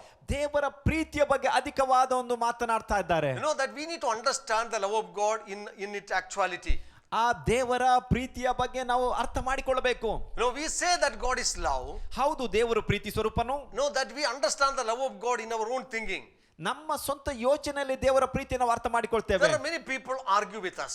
ಅನೇಕರು ಅದರ ಬಗ್ಗೆ ವಾಗ್ವಾದ ಮಾಡ್ತಾರೆ. They say, if God is a loving God, how can a God send people to hell? ದೇವರು ಪ್ರೀತಿ ಸ್ವರೂಪನಾಗಿದ್ದರೆ ಹೇಗೆ ಆತನು ಜನರನ್ನ ನರಕಕ್ಕೆ ಕಳಿಸಲು ಸಾಧ್ಯ? You say your God is a loving God, how can he send a people to hell? ನೀವು ಹೇಳ್ತೀರಾ ನಿಮ್ಮ ದೇವರು ಪ್ರೀತಿ ಸ್ವರೂಪ ದೇವರು, ಆತನು ಹಾಗಿದ್ರೆ ಹೇಗೆ ಜನರನ್ನ ನರಕಕ್ಕೆ ಕಳಿಸ್ತಾನೆ? Listen carefully, beloved. ಪ್ರಿಯರೇ, ಗಮನ ಬಿಟ್ಟು ಕೇಳಿಸಿಕೊಳ್ಳಿ. God is not sending anyone to hell. ದೇವರು ಯಾರನ್ನೂ ನರಕಕ್ಕೆ ಕಳಿಸುವುದಿಲ್ಲ. God wants everyone to be in his kingdom. ದೇವರು ಪ್ರತಿಯೊಬ್ಬರು ಆತನ ರಾಜ್ಯದಲ್ಲಿ ಇರಬೇಕೆಂಬುದಾಗಿ That is ಬಯಸ್ತಾನೆ. why he has sent his only begotten son into this world. ಅದಕ್ಕಾಗಿ ತನ್ನ ಒಬ್ಬನೇ ಒಬ್ಬ ಮಗನನ್ನ ಈ ಲೋಕಕ್ಕೆ ಕಳಿಸಿದನು. No, when they refused to accept him as their savior and Lord, ಯಾವಾಗ ಆತನನ್ನ ತನ್ನ ಸ್ವಂತ ರಕ್ಷಕನೆಂಬುದಾಗಿ ಅವರು ಸ್ವೀಕರಿಸಲು ಅವರು ತಿರಸ್ಕರಿಸಿದರು, it is not God is sending them to hell, but they are by choice they are entering into hell. ನೋಡ್ರಿ, ಈಗ ದೇವರವರ ನರಕಕ್ಕೆ ಕಳಿಸ್ತಿಲ್ಲ, ಅವರೇ ನರಕವನ್ನ ಆಯ್ಕೆ ಮಾಡಿಕೊಳ್ತಾರೆ. So it is not that God is sending people to hell. ಇಲ್ಲಿ ನೋಡ್ರಿ, ದೇವರೆಲ್ಲ ಜನರನ್ನ ನರಕಕ್ಕೆ ಕಳಿಸುವ ಆತನು. But our own stubbornness, disobedience, our own unwillingness to repent of our sins. ನಮ್ಮ ಮೊಂಡುತನ, ನಮ್ಮ ಅವಿಧೇಯತೆ, ಪಾಪದಿಂದ ಪಶ್ಚಾತ್ತಾಪ ಪಡೆದ ಮನಸ್ಸು ನಮ್ಮನ್ನ ನರಕಕ್ಕೆ ಕಳಿಸುತ್ತದೆ. That leads us into eternal hell. ಅದು ನಿತ್ಯ ನರಕಕ್ಕೆ ಕಳಿಸುತ್ತದೆ. And then there is also prevailing thought that from the example of the prodigal son. ನೋಡ್ರಿ, ತಪ್ಪಿ ಹೋದ ಮಗನ ಬಗ್ಗೆ ಇನ್ನೊಂದು ಉದಾಹರಣೆ ಇದೆ. You know, the people say, ಅಲ್ಲಿ ಜನರು ಹೇಳ್ತಾರೆ, you know, that this father is so loving. ಈ ತಂದೆ ಬಹಳ ಪ್ರೀತಿವಂತನು. Yes, this father is very loving father. ಹೌದು, ಈ ತಂದೆ ಬಹಳ ಪ್ರೀತಿ ಮಾಡುವ ತಂದೆ. The father in the prodigal son's story, No. that he is a loving father, he represents our God. ಇಲ್ಲಿ ನೋಡ್ರಿ, ತಪ್ಪಿ ಹೋದ ಮಗನ ಒಂದು ಸಾಮ್ಯದಲ್ಲಿ ಆ ಪ್ರೀತಿಯ ತಂದೆ, ಅದು ನಮ್ಮ ದೇವರನ್ನ ಆತನು ಅಲ್ಲಿ ತೋರಿಸ್ತಾ ಇದ್ದಾನೆ. And no, when that he came back, ಆತನು ಮಗನು ತಿರುಗಿ ಬಂದಾಗ he accepted him. ಆತನನ್ನು ಒಪ್ಪಿಕೊಂಡನು, He has ಆತನು forgiven him. ಆತನನ್ನು ಕ್ಷಮಿಸಿದನು. I know that he received him as his own son. ತನ್ನ ಸ್ವಂತ ಮಗನಾಗಿ ಆತನನ್ನು So ಸ್ವೀಕರಿಸಿದನು. that is why we are highlighting this father is so loving and so compassionate. ಅದಕ್ಕಾಗಿ ನಾವು ಈ ತಂದೆ ಬಹಳ ಪ್ರೀತಿವಂತನು, ಬಹಳ ಕನಿಕರವುಳ್ಳವನು ಎಂಬುದಾಗಿ ತೋರಿಸ್ತೇವೆ. But we must know this father has not changed. ಆದ್ರೆ ನೋಡ್ರಿ, ನಾವು ಅರ್ಥ ಮಾಡಿಕೊಳ್ಬೇಕು, ಈ ತಂದೆ ಬದಲಾಗ್ಲಿಲ್ಲ. No, before that, ಅದಕ್ಕಿಂತ ಮೊದಲು when this son came to the father ಈ ಮಗನು ತಂದೆ ಬಳಿಗೆ ಬಂದಾಗ and he argued with the father, ತಂದೆಯೊಂದಿಗೆ ಆತನು ಚರ್ಚೆ ಮಾಡಿದಾಗ, maybe fought with the father, ತಂದೆಯೊಂದಿಗೆ ಜಗಳ ಮಾಡಿದಾಗ, and then he took all the money from the father, ತಂದೆಯಿಂದ ಎಲ್ಲ ದುಡ್ಡನ್ನು ತೆಗೆದುಕೊಂಡಾಗ he left him and gone. ಆತನನ್ನ ಬಿಟ್ಟು ಆತನು ಹೋದನು. That time also this love, the father was so loving. ಆ ಸಮಯದಲ್ಲಿ ಸಮೇತ ತಂದೆ ಹೆಚ್ಚಾಗಿಯೇ ಪ್ರೀತಿಸ್ತಾ ಇದ್ದ. No, that his love never changed. ಆತನ ಪ್ರೀತಿ ಎಂದಿಗೂ When ಬದಲಾಗುವುದಿಲ್ಲ. he left his father's house and gone, that same love he had for his son. ನೋಡ್ರಿ, ಆ ಮಗನು ತಂದೆಯನ್ನ ಬಿಟ್ಟು ಹೋದಾಗಲೂ ಅದೇ ಪ್ರೀತಿ ತಂದೆಯ ಹತ್ರ ಇತ್ತು. When he came back, he did not change his love. ಆ ಮಗನು ತಿರುಗಿ ಬಂದಾಗಲೂ ತಂದೆಯ ಪ್ರೀತಿ ಬದಲಾಗ್ಲಿಲ್ಲ. It did not increase or decrease. ಅದು ಹೆಚ್ಚು ಆಗ್ಲಿಲ್ಲ, ಕಡಿಮೆಯೂ ಆಗ್ಲಿಲ್ಲ. Beloved, that is the character of God. ಪ್ರಿಯರೇ, ಇದು ದೇವರ ಸ್ವಭಾವ. And when that he left him and he suffered, ದೇವರನ್ನ ಆತನು ತಂದೆಯನ್ನು ಬಿಟ್ಟು ಹೋದಾಗ ಆತನು ಕಷ್ಟಪಟ್ಟನು. and now beloved, that we also have the same thing as the father. ನೋಡ್ರಿ ಪ್ರಿಯರೇ, ನಾವು ಸಹ ಅದೇ ರೀತಿ ತಂದೆಯ ಬಗ್ಗೆ. No, this father, when we are enjoying the blessing of this father, ಈ ತಂದೆಯ ಆಶೀರ್ವಾದವನ್ನು ನಾವು ಆನಂದಿಸುವಾಗ, see, when that we disobey, ನಾವು ಅವಿಧೇಯರಾದ್ರೆ, when we go away from the father, ತಂದೆಯಿಂದ ದೂರ ಹೋದ್ರೆ, I'm telling, even after we come to the Lord, ನಾವು ಅದಾದ ನಂತರ ದೇವರ ಬಳಿ ಬರಬಹುದು. no, that see what's that his love never changes. ನೋಡ್ರಿ, ಆತನ ಪ್ರೀತಿ ಎಂದಿಗೂ ಬದಲಾಗುವುದಿಲ್ಲ. And so let us not argue that because that he is a loving father that he will forgive all our sins. ನೋಡ್ರಿ, ಈ ರೀತಿಯಾಗಿ ಯಾವಾಗ್ಲೂ ನಾವು ವಾಗ್ವಾದ ಮಾಡೋದು ಬೇಡ. ಆತನ ಪ್ರೀತಿಯ ತಂದೆ ಯಾವಾಗ್ಲೂ ನಮ್ಮ ಪಾಪವನ್ನು ಕ್ಷಮಿಸ್ತಾನೆ No, ಎಂಬುದಾಗಿ. he is a loving father anytime, even if we disobey him, that he still he loves, but the consequences we have to bear. ನೋಡ್ರಿ, ನಾವು ಅವಿಧೇಯರಾದ್ರೂ ನಾವು ನಮ್ಮನ್ನ ಆತನು ಪ್ರೀತಿಸ್ತಾನೆ, ಕ್ಷಮಿಸ್ತಾನೆ. ಆದ್ರೆ ಅದರ ಪರಿಣಾಮವನ್ನು ನಾವು ಅನುಭವಿಸಬೇಕು. Though this man became a failure not because the father was not loving him. ಇಲ್ಲಿ ನೋಡ್ರಿ, ಆ ವ್ಯಕ್ತಿ ಸೋಲನ್ನು ಅನುಭವಿಸಿದ, ಅದರ ಅರ್ಥ ಆ ತಂದೆ ಆತನನ್ನ ಪ್ರೀತಿಸಲಿಲ್ಲ ಎಂಬುದಾಗಿ ಅಲ್ಲ. So let us not overemphasize about the love of the father. No matter whatever I sin, that God will forgive. That is not the biblical teaching.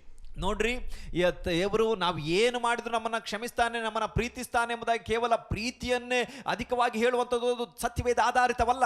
You know, when that we think about the love of the father, we also need to know that he is a gracious father. At the same time, that the Bible says that he will also punish us. ನೋಡ್ರಿ, ದೇವರು ಪ್ರೀತಿ ಸ್ವರೂಪನು ಎಂಬುದಾಗಿ ಯೋಚಿಸುವಾಗ ಹೌದು, ಆತನು ಕೃಪಾ ಸಂಪನ್ನನು, ಆದ್ರೆ ಆತನು ಶಿಕ್ಷಿಸುವಾಗ ಶಿಕ್ಷಿಸ್ತಾನೆ.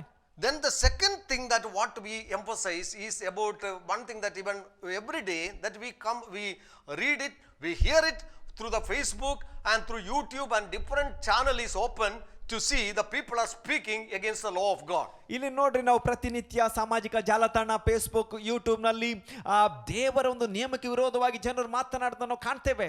I know that they are speaking about the law. ಅವರು ಧರ್ಮಶಾಸ್ತ್ರಕ್ಕೆ ವಿರೋಧವಾಗಿ ಮಾತಾಡ್ತಾರೆ. The Bible says ಸತ್ಯವೇದ ಹೇಳುತ್ತದೆ, law is given through Moses, Dharmashastra ಮೋಶೆಯಿಂದ ಕೊಡಲ್ಪಟ್ಟಿದೆ, and the grace and truth came through Jesus Christ. ಕೃಪೆ ಸತ್ಯ ಯೇಸು ಕ್ರಿಸ್ತನ ಮೂಲಕ ಬಂದಿದೆ. So in order to emphasize about the grace, ನೋಡ್ರಿ, ಕೃಪೆಯನ್ನ ಇಲ್ಲಿ ಹೆಚ್ಚಿಸುವುದಕ್ಕಾಗಿ so we condemn the law. ಧರ್ಮಶಾಸ್ತ್ರವನ್ನ ನಾವು ತೆಗೊಳ್ತೇವೆ. You know, that is what most of the people, you know, every day we hear from this, you know, we are not under the law, we are under grace. ಅದಕ್ಕಾಗಿ ಈ ದಿನಮಾನಗಳಲ್ಲಿ ಸಾಮಾಜಿಕ ಜಾಲತಾಣದಲ್ಲಿ ನಾವು ಹೆಚ್ಚಿನ ಕೇಳ್ಕೊಳ್ತೇವೆ, ನಾವು ಧರ್ಮಶಾಸ್ತ್ರದಲ್ಲಿ ಅಧೀನದಲ್ಲಿಲ್ಲ, ಕೃಪೆಯ ಅಧೀನದಲ್ಲಿದ್ದೇವೆ ಎಂಬುದಾಗಿ ಅಂತಾರೆ. Every time it is going on in our mind. ಪ್ರತಿ ಸಮಯ ಇದೇ ನಮ್ಮ ಮನಸ್ಸಿನೊಳಗೆ ಹೋಗ್ತಾ ಇರುತ್ತೆ. You know, why there is a need to speak against the law? ಯಾಕೆ ನಾವು ಧರ್ಮಶಾಸ್ತ್ರಕ್ಕೆ ವಿರೋಧವಾಗಿ ಮಾತಾಡಬೇಕು? The law is given by God. ಧರ್ಮಶಾಸ್ತ್ರವು ದೇವರಿಂದಲೇ ಕೊಡಲ್ಪಟ್ಟದ್ದು, And it is not man's idea. ಇದು ಮನುಷ್ಯನ ಯೋಚನೆ ಅಲ್ಲ. And the book of the Bible says that law is good. ಸತ್ಯವೇದ ಹೇಳುತ್ತದೆ ಧರ್ಮಶಾಸ್ತ್ರ ಒಳ್ಳೆಯದು, It says law is holy. Dharmashastra ಪರಿಶುದ್ಧವಾದದ್ದು, The law is just. ಧರ್ಮಶಾಸ್ತ್ರವು ನ್ಯಾಯವುಳ್ಳದ್ದು, Law is spiritual. ಧರ್ಮಶಾಸ್ತ್ರವು ಆತ್ಮಿಕವಾದದ್ದು. And so if it is given by God, ಇದು ದೇವರಿಂದ ಕೊಡಲ್ಪಟ್ಟಿರುವುದಾಗಿದೆ. beloved, there is a purpose for it. ಅದಕ್ಕಾಗಿ ಒಂದು ಉದ್ದೇಶವಿದೆ No, ಪ್ರಿಯರೇ. without any purpose that God will not give. ಉದ್ದೇಶವಿಲ್ಲದ ದೇವರು ಏನನ್ನು ಕೊಡುವುದಿಲ್ಲ. And so it is a law is given by God. God is the lawgiver. ನೋಡ್ರಿ, ಧರ್ಮಶಾಸ್ತ್ರವು ದೇವರಿಂದ ಬಂದಿರುವುದ, ದೇವರು ಅದನ್ನು ಕೊಟ್ಟಿದ್ದಾನೆ. When we condemn or criticize the law, beloved, we are condemning and criticizing God, the lawgiver. ನೋಡ್ರಿ, ಧರ್ಮಶಾಸ್ತ್ರವನ್ನ ನಾವು ಅದರ ಬಗ್ಗೆ ತಾತ್ಸಾರವಾಗಿ ಮಾತನಾಡುವಾಗ ದೇವರಿಗೆ ತಾತ್ಸಾರವಾದ ಮಾತುಗಳನ್ನು ಆಡಿದಾಗೆ. And in that verse in Romans chapter 6 verse 14, ರೋಮ 6:14 see that why that Paul is speaking this word is, ಇಲ್ಲಿ ಯಾಕೆ ಪೌಲನು ಈ ಮಾತನ್ನು ಹೇಳ್ತಿದ್ದಾನೆ it ಎಂಬುದಾದ್ರೆ, is not to condemn the law. ಇಲ್ಲಿ ಧರ್ಮಶಾಸ್ತ್ರವನ್ನು ಆತನು ತೆಗೊಳ್ಳುವುದಕ್ಕಾಗಿ ಅಲ್ಲ. No, but he says sin shall not have dominion over you, for you are not under the law but under grace. ಇಲ್ಲಿ ನೋಡ್ರಿ, ಪಾಪವು ನಿಮ್ಮ ಮೇಲೆ ಅಧಿಕಾರ ನಡೆಸೋದು, ನೀವು ಧರ್ಮಶಾಸ್ತ್ರಕ್ಕೆ ಅಧೀನರಲ್ಲ, ಕೃಪೆಗೆ ಅಧೀನರಾಗಿದ್ದೀರಿ ಎಂಬುದಾಗಿ ಹೇಳ್ತಾನೆ. I know that the purpose of grace is given is so that we may be able to overcome every sin. ಇಲ್ಲಿ ನೋಡ್ರಿ, ಕೃಪೆಯು ಕೊಡಲ್ಪಟ್ಟಂತದ್ದು ನಾವು ಎಲ್ಲ ಪಾಪವನ್ನ ಜಯಿಸಬೇಕು ಎಂಬುದಕ್ಕಾಗಿ. Grace is not given in order to attack the law. ಇಲ್ಲಿ ನೋಡ್ರಿ, ಕೃಪೆಯು ಕೊಡಲ್ಪಟ್ಟದ್ದು ಧರ್ಮಶಾಸ್ತ್ರದ ಮೇಲೆ ನಾವು ಆಕ್ರಮಣ So ಮಾಡೋದಕ್ಕಾಗಿ when ಅಲ್ಲ. that we overemphasize the love, the grace of God, ಯಾವಾಗ ನಾವು ದೇವರ ಕೃಪೆಯನ್ನು ಅಧಿಕವಾಗಿ ಹೇಳ್ತೇವೋ, Gospel of John 1 verse 17 says, ಯೋಹಾನನ ಬರೆದ ಸುವಾರ್ತೆ 1ನೇ ಅಧ್ಯಾಯ 17ನೇ ವಾಕ್ಯ ಹೇಳ್ತದೆ, the law was given by Moses, ಧರ್ಮಶಾಸ್ತ್ರವು ಮೋಶೆಯಿಂದ ಕೊಡಲ್ಪಟ್ಟಿದೆ, and but the law, the grace and truth ಆದ್ರೆ ಕೃಪೆ ಮತ್ತು ಸತ್ಯವು given through Jesus Christ, came Yes. through Jesus Christ. ಯೇಸು ಕ್ರಿಸ್ತನ ಮೂಲಕ ಉಂಟಾಗಿದೆ. There it is not emphasizing about the grace, but grace and truth going together. ಇಲ್ಲಿ ನೋಡ್ರಿ, ಇಲ್ಲಿ ಕೃಪೆಯನ್ನಾದು ಏನೋ ಹೆಚ್ಚಿಸ್ತಾ ಇಲ್ಲ, ಕೃಪೆ ಸತ್ಯ ಒಟ್ಟಾಗಿ ಹೋಗುತ್ತದೆ ಎಂಬುದಾಗಿ ಹೇಳ್ತಾ ಇದೆ. And the grace and truth going together. ಕೃಪೆ ಮತ್ತು ಸತ್ಯ ಅದು ಒಟ್ಟಾಗಿ ಹೋಗುವಂತದ್ದು. Truth is the word of God. ಸತ್ಯ ಅದು ದೇವರ ವಾಕ್ಯ. God cannot give his grace apart from the word of God. ದೇವರು ತನ್ನ ಕೃಪೆಯನ್ನ, ವಾಕ್ಯವನ್ನ ಬಿಟ್ಟು ಕೊಡುವುದಿಲ್ಲ. I know that this all the grace that we receive is according to the word of God, in line with the principle of God's word. ಇಲ್ಲಿ ನೋಡ್ರಿ, ನಾವು ಹೊಂದಿಕೊಂಡಂತ ಕೃಪೆ ಅದು ದೇವರ ವಾಕ್ಯ, ದೇವರ ನಿಯಮದ ಪ್ರಕಾರ ನಾವು ಹೊಂದಿಕೊಂಡಿದ್ದೇವೆ. And so that when that there is an emphasis about the grace, no, we neglect the law and we discard the law, we attack the law because we do not want to do anything with the law. ಇಲ್ಲಿ ನೋಡ್ರಿ, ನಾವು ಕೃಪೆ ಎಂಬುದಾಗಿ ಅಧಿಕವಾಗಿ ಹೇಳ್ತಾ ಧರ್ಮಶಾಸ್ತ್ರ ಮೇಲೆ ಆಕ್ರಮಣ ಮಾಡಿ ಧರ್ಮಶಾಸ್ತ್ರಕ್ಕೆ ವಿಧೇಯರಾಗುವುದಕ್ಕೆ ನಾವು ಒಪ್ಪಿಸಿಕೊಡುವುದಿಲ್ಲ. See, the law reveals us about our sin. ನೋಡ್ರಿ, ಧರ್ಮಶಾಸ್ತ್ರ ನಮ್ಮ ಪಾಪವನ್ನು ಅದು ತೋರಿಸ್ತದೆ. And so when that we read in the Bible, ನಾವು ಸತ್ಯವೇದದಲ್ಲಿ ಓದುವಾಗ those things are helping us to evaluate our life. ಈ ಕಾರ್ಯಗಳು ನಮ್ಮ ಜೀವಿತವನ್ನ ಪರೀಕ್ಷಿಸಿಕೊಳ್ಳುವುದಕ್ಕೆ ಅದು ಒಳ್ಳೆಯದಾಗುತ್ತದೆ. It is not through obeying the law that we are going to be saved. ನೋಡ್ರಿ, ಧರ್ಮಶಾಸ್ತ್ರಕ್ಕೆ ವಿಧೇಯರಾಗುವುದರ ಮೂಲಕ ನಾವು ರಕ್ಷಿಸುವುದಿಲ್ಲ. Even for the Old Testament people, they are also not saved through obedience to the law. ನೋಡ್ರಿ, ಅವರು ಧರ್ಮಶಾಸ್ತ್ರಕ್ಕೆ ವಿಧೇಯರಾಗುವುದಕ್ಕೆ ಮೂಲಕವಾಗಿ ಹಳೆ ಒಡಂಬಡಿಕೆ ವಿಶ್ವಾಸಿಗಳು ರಕ್ಷಣೆ ಹೊಂದಿಲ್ಲ. No, that by faith only they are saved. ನಂಬಿಕೆ ಮೂಲಕ ಅವರು ರಕ್ಷಣೆ ಹೊಂದಿದ್ದು. Today that by faith and grace that we are saved through by grace. ನಾವು ಇಂದು ಸಮೇತನು ನಂಬಿಕೆ ಮತ್ತು ಕೃಪೆಯಿಂದಲೇ ನಾವು ರಕ್ಷಣೆ ಹೊಂದಿದ್ದೇವೆ. So that we neglect about the aspect of the word of God that which condemns us, which reveals our sin and nature. ಆದ್ರೆ ನಾವು ನಮ್ಮ ಸ್ವಭಾವವನ್ನು ತೋರಿಸುವ, ನಮ್ಮ ಸ್ವಭಾವವನ್ನು ಪ್ರಕಟಿಸುವ ದೇವರ ಧರ್ಮಶಾಸ್ತ್ರ ವಾಕ್ಯವನ್ನು ನಾವು ಈ ಸಮಯದಲ್ಲಿ ಬಹಳ ಕೀಳರಿಮೆಯಿಂದ ನೋಡ್ತೇವೆ. Okay, first of all that we overemphasize about the love of God. ಮೊದಲದಾಗಿ ನಾವು ದೇವರ ಪ್ರೀತಿಯನ್ನು ಅಧಿಕವಾಗಿ ಹೆಚ್ಚಿಸ್ತಾ And ಇದ್ದೇವೆ. then secondly that we overemphasize the grace of God and at the point of condemning all the law. ಈಗ ದೇವರ ಕೃಪೆಯನ್ನು ಅಧಿಕವಾಗಿ ಮಾತನಾಡ್ತಾ ದೇವರ ಧರ್ಮಶಾಸ್ತ್ರವನ್ನ ತಿರಸ್ಕಾರದ ಮಾತಾಡ್ತಾ ಇದ್ದೇವೆ. And so that when we neglect the law, we will not have any conviction of sin. ಯಾವಾಗ ನಾವು ಧರ್ಮಶಾಸ್ತ್ರವನ್ನ ಬಹಳ ತಿರಸ್ಕಾರ ಮಾಡ್ತೇವೋ ಆಗ ಪಾಪದ ಪಶ್ಚಾತ್ತಾಪ ನಮ್ಮಲ್ಲಿ ಉಂಟಾಗಲು ಸಾಧ್ಯವಿಲ್ಲ. And the third thing, ಮೂರನೇದಾಗಿ what we see is that we are comforting ourselves that we are righteous. ನಾವೇ ನೀತಿವಂತರು ಎಂಬುದಾಗಿ ನಮಗೆ ನಾವೇ ಸಂತೈಸಿಕೊಳ್ತೇವೆ.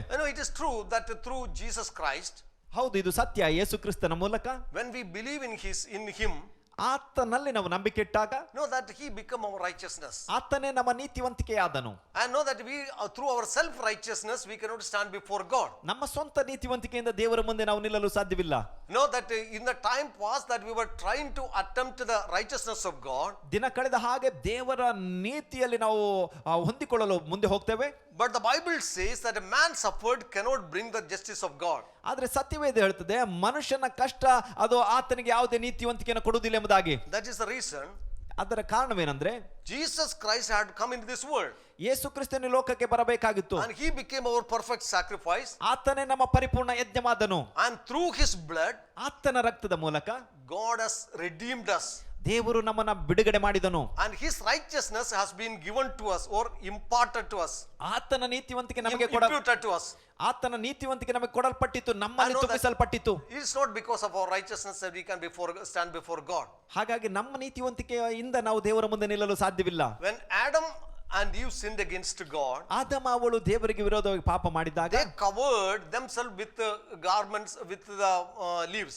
ಅವರು ಆ ಎಲೆಗಳನ್ನ ಹೊತ್ತುಕೊಂಡು ತಮ್ಮನ್ನು ಅವರು ಅಡಗಿಸಿಕೊಂಡ್ರು. That was their self effort or self righteousness. ಅದು ಅವರ ಸ್ವಂತ ಬಲದ ಒಂದು ನೀತಿವಂತಿಕೆ. But right in the Garden of Eden, ಆದ್ರೆ ಅದೇ ಏದೆನ್ ತೋಟದಲ್ಲಿ God said this is not acceptable. ಇದು ಒಪ್ಪಿಕೊಳ್ಳಲು ಸಾಧ್ಯವಿಲ್ಲ ಎಂಬುದಾಗಿ ದೇವರು ಹೇಳಿದನು. That is why there is a sacrifice was made there. ಹಾಗಾಗಿ ಅಲ್ಲಿ ಒಂದು ಯಜ್ಞವಾಯಿತು. Through that skin of that animal, ಆ ಒಂದು ಪ್ರಾಣಿಯ ಚರ್ಮದಿಂದ, and that their nakedness were covered. ಅವರ ಒಂದು ನಗ್ನತೆಯಲ್ಲಿ ದೇವರು ಮುಚ್ಚಿದನು. So that is what God says, that a self effort cannot make us people to stand before God. ಅದಕ್ಕಾಗಿ ದೇವರು ಹೇಳುತ್ತಾನೆ, ಮನುಷ್ಯನ ಸ್ವಂತ ಪರಿಶ್ರಮ ಆತನನ್ನು ನೀತಿವಂತನಾಗಿ ದೇವರ ಮುಂದೆ ನಿಲ್ಲಿಸಲು ಸಾಧ್ಯವಿಲ್ಲ. It is what God provides us. ಇದು ದೇವರು ನಮಗೆ ಒದಗಿಸುವಂತದ್ದು. What God provides us, with that only we can stand before God. ದೇವರು ನಮಗೆ ಏನು ಒದಗಿಸಿಕೊಟ್ಟಿದ್ದಾನೋ ಅದರ ಮೂಲಕ ಮಾತ್ರ ದೇವರ ಮುಂದೆ ನಾವು ನಿಲ್ಲಲು ಸಾಧ್ಯ. When we believe in Jesus Christ, ನಾವು ಯೇಸುವಿನಲ್ಲಿ ನಂಬಿಕೆ ಇಟ್ಟಾಗ, according to 2 Corinthians chapter 5 verse 21, 2 ಕೊರಿಂಥ 5:20 ಪ್ರಕಾರ, we are the righteousness of God. ನಾವು ದೇವರ ನೀತಿವಂತಿಕೆ ಆದೆವು. We thank God for the righteousness of God. ದೇವರ ನೀತಿವಂತಿಕೆಗಾಗಿ ಸ್ತೋತ್ರ. But at the same time, beloved, ಅದೇ ಸಮಯದಲ್ಲಿ ಪ್ರಿಯರೇ, we cannot be satisfied and say that because we are righteous we can continue to live in sin. ನಾವು ನೀತಿವಂತರಾದ ನಿಮಿತ್ತ ನಾವು ನಿರಂತರವಾಗಿ ಪಾಪದಲ್ಲಿರಬಹುದು ಎಂಬುದಾಗಿ ಎಂದಿಗೂ ತೃಪ್ತರಾಗಬಾರದು. Bible never emphasizes it. ಸತ್ಯವೇದ ಇದನ್ನು ಎಂದಿಗೂ ಹೇಳುವುದಿಲ್ಲ. And so if that is the case, ಈ ರೀತಿ ಆಗಿರುವುದಾದ್ರೆ, beloved, in the book of Corinthians we read, ಕೊರಿಂಥ ಪತ್ರಿಕೆಯಲ್ಲಿ ನಾವು ಓದ್ತೇವೆ, first letter and second letter, ಮೊದಲನೇ ಪತ್ರಿಕೆ ಎರಡನೇ ಪತ್ರಿಕೆಯಲ್ಲಿ, Paul was explaining about the righteousness of God. ಪೌಲನಲ್ಲಿ ದೇವರ ನೀತಿವಂತಿಕೆಯನ್ನು ವಿವರಿಸ್ತಾ ಇದ್ದಾನೆ. Even though these people were called as saints, saved people, ಈ ಜನರು ರಕ್ಷಣೆ ಹೊಂದಿದ ಜನರು ಎಂಬುದಾಗಿ ಕರೆಸಲ್ಪಟ್ಟರು. but in that church ಆ ಸಭೆಯಲ್ಲಿ so many issues were there. ಅನೇಕ ಸಂಗತಿಗಳು ನಡೀತಾ ಇತ್ತು. They were fighting in the church. ಸಭೆಯೊಳಗೆ ಜಗಳಗಳಿತ್ತು. There were court cases in the church. Court ಕೇಸ್ಗಳಿತ್ತು ಸಭೆಯಲ್ಲಿ. Immorality was in the church. ಸಭೆಯಲ್ಲಿ ಅನೈತಿಕತೆ ಇತ್ತು. Idol worship was in the church. ಸಭೆಯಲ್ಲಿ ವಿಗ್ರಹ ಆರಾಧನೆ ಇತ್ತು. And so many other issues were in the church. ಸಭೆಯಲ್ಲಿ ಅನೇಕ ಇಂಥ ಸಂಗತಿಗಳಿದ್ದವು. In order to rectify those or deal with those unrighteous activities of the righteous people, ನೀತಿವಂತರ ಆ ಅನೀತಿ ಕಾರ್ಯಗಳನ್ನ ಅಲ್ಲಿ ಕ್ರಮಪಡಿಸುವುದಕ್ಕಾಗಿ, that is why that he wrote this epistle. ಈ ಪತ್ರಿಕೆಯನ್ನು ಪೌಲನು ಬರೆದನು. So that is why when that we come to chapter 5 verse 21, before that we have to see what Paul was speaking about sin.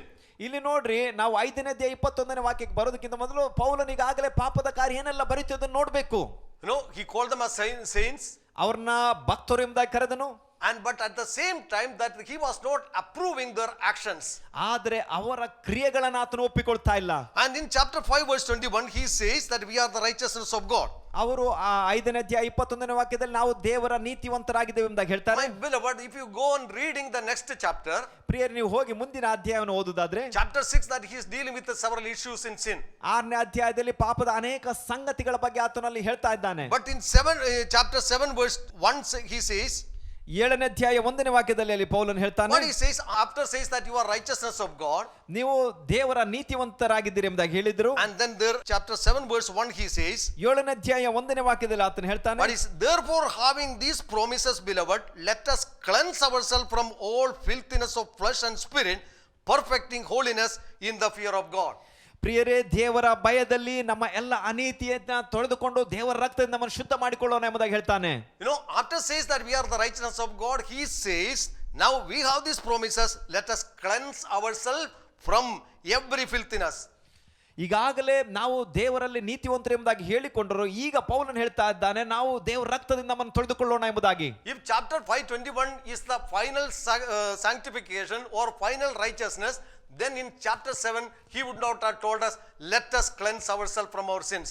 ಇಲ್ಲಿ ನೋಡ್ರಿ, 5ನೇ ಅಧ್ಯಾಯ 21ನೇ ವಾಕ್ಯ ಅದೇ ಕೊನೆಯದಾಗಿ ನಾವು ನೀತಿವಂತರು ಎಂಬುದಾಗಿ ಅಲ್ಲೇ ರುಜುವಾಗಿರುವುದಾದ್ರೆ, ಇಲ್ಲಿ 7ನೇ ಅಧ್ಯಾಯದಲ್ಲಿ ಆತನು ತಿರುಗಿ ನಿಮ್ಮನ್ನ ತೊಳೆದುಕೊಳ್ಳ್ರಿ, ಶುದ್ಧ ಮಾಡಿಕೊಳ್ಳ್ರಿ ಎಂಬುದಾಗಿ ಹೇಳುವ ಅವಶ್ಯಕತೆ ಇರಲಿಲ್ಲ.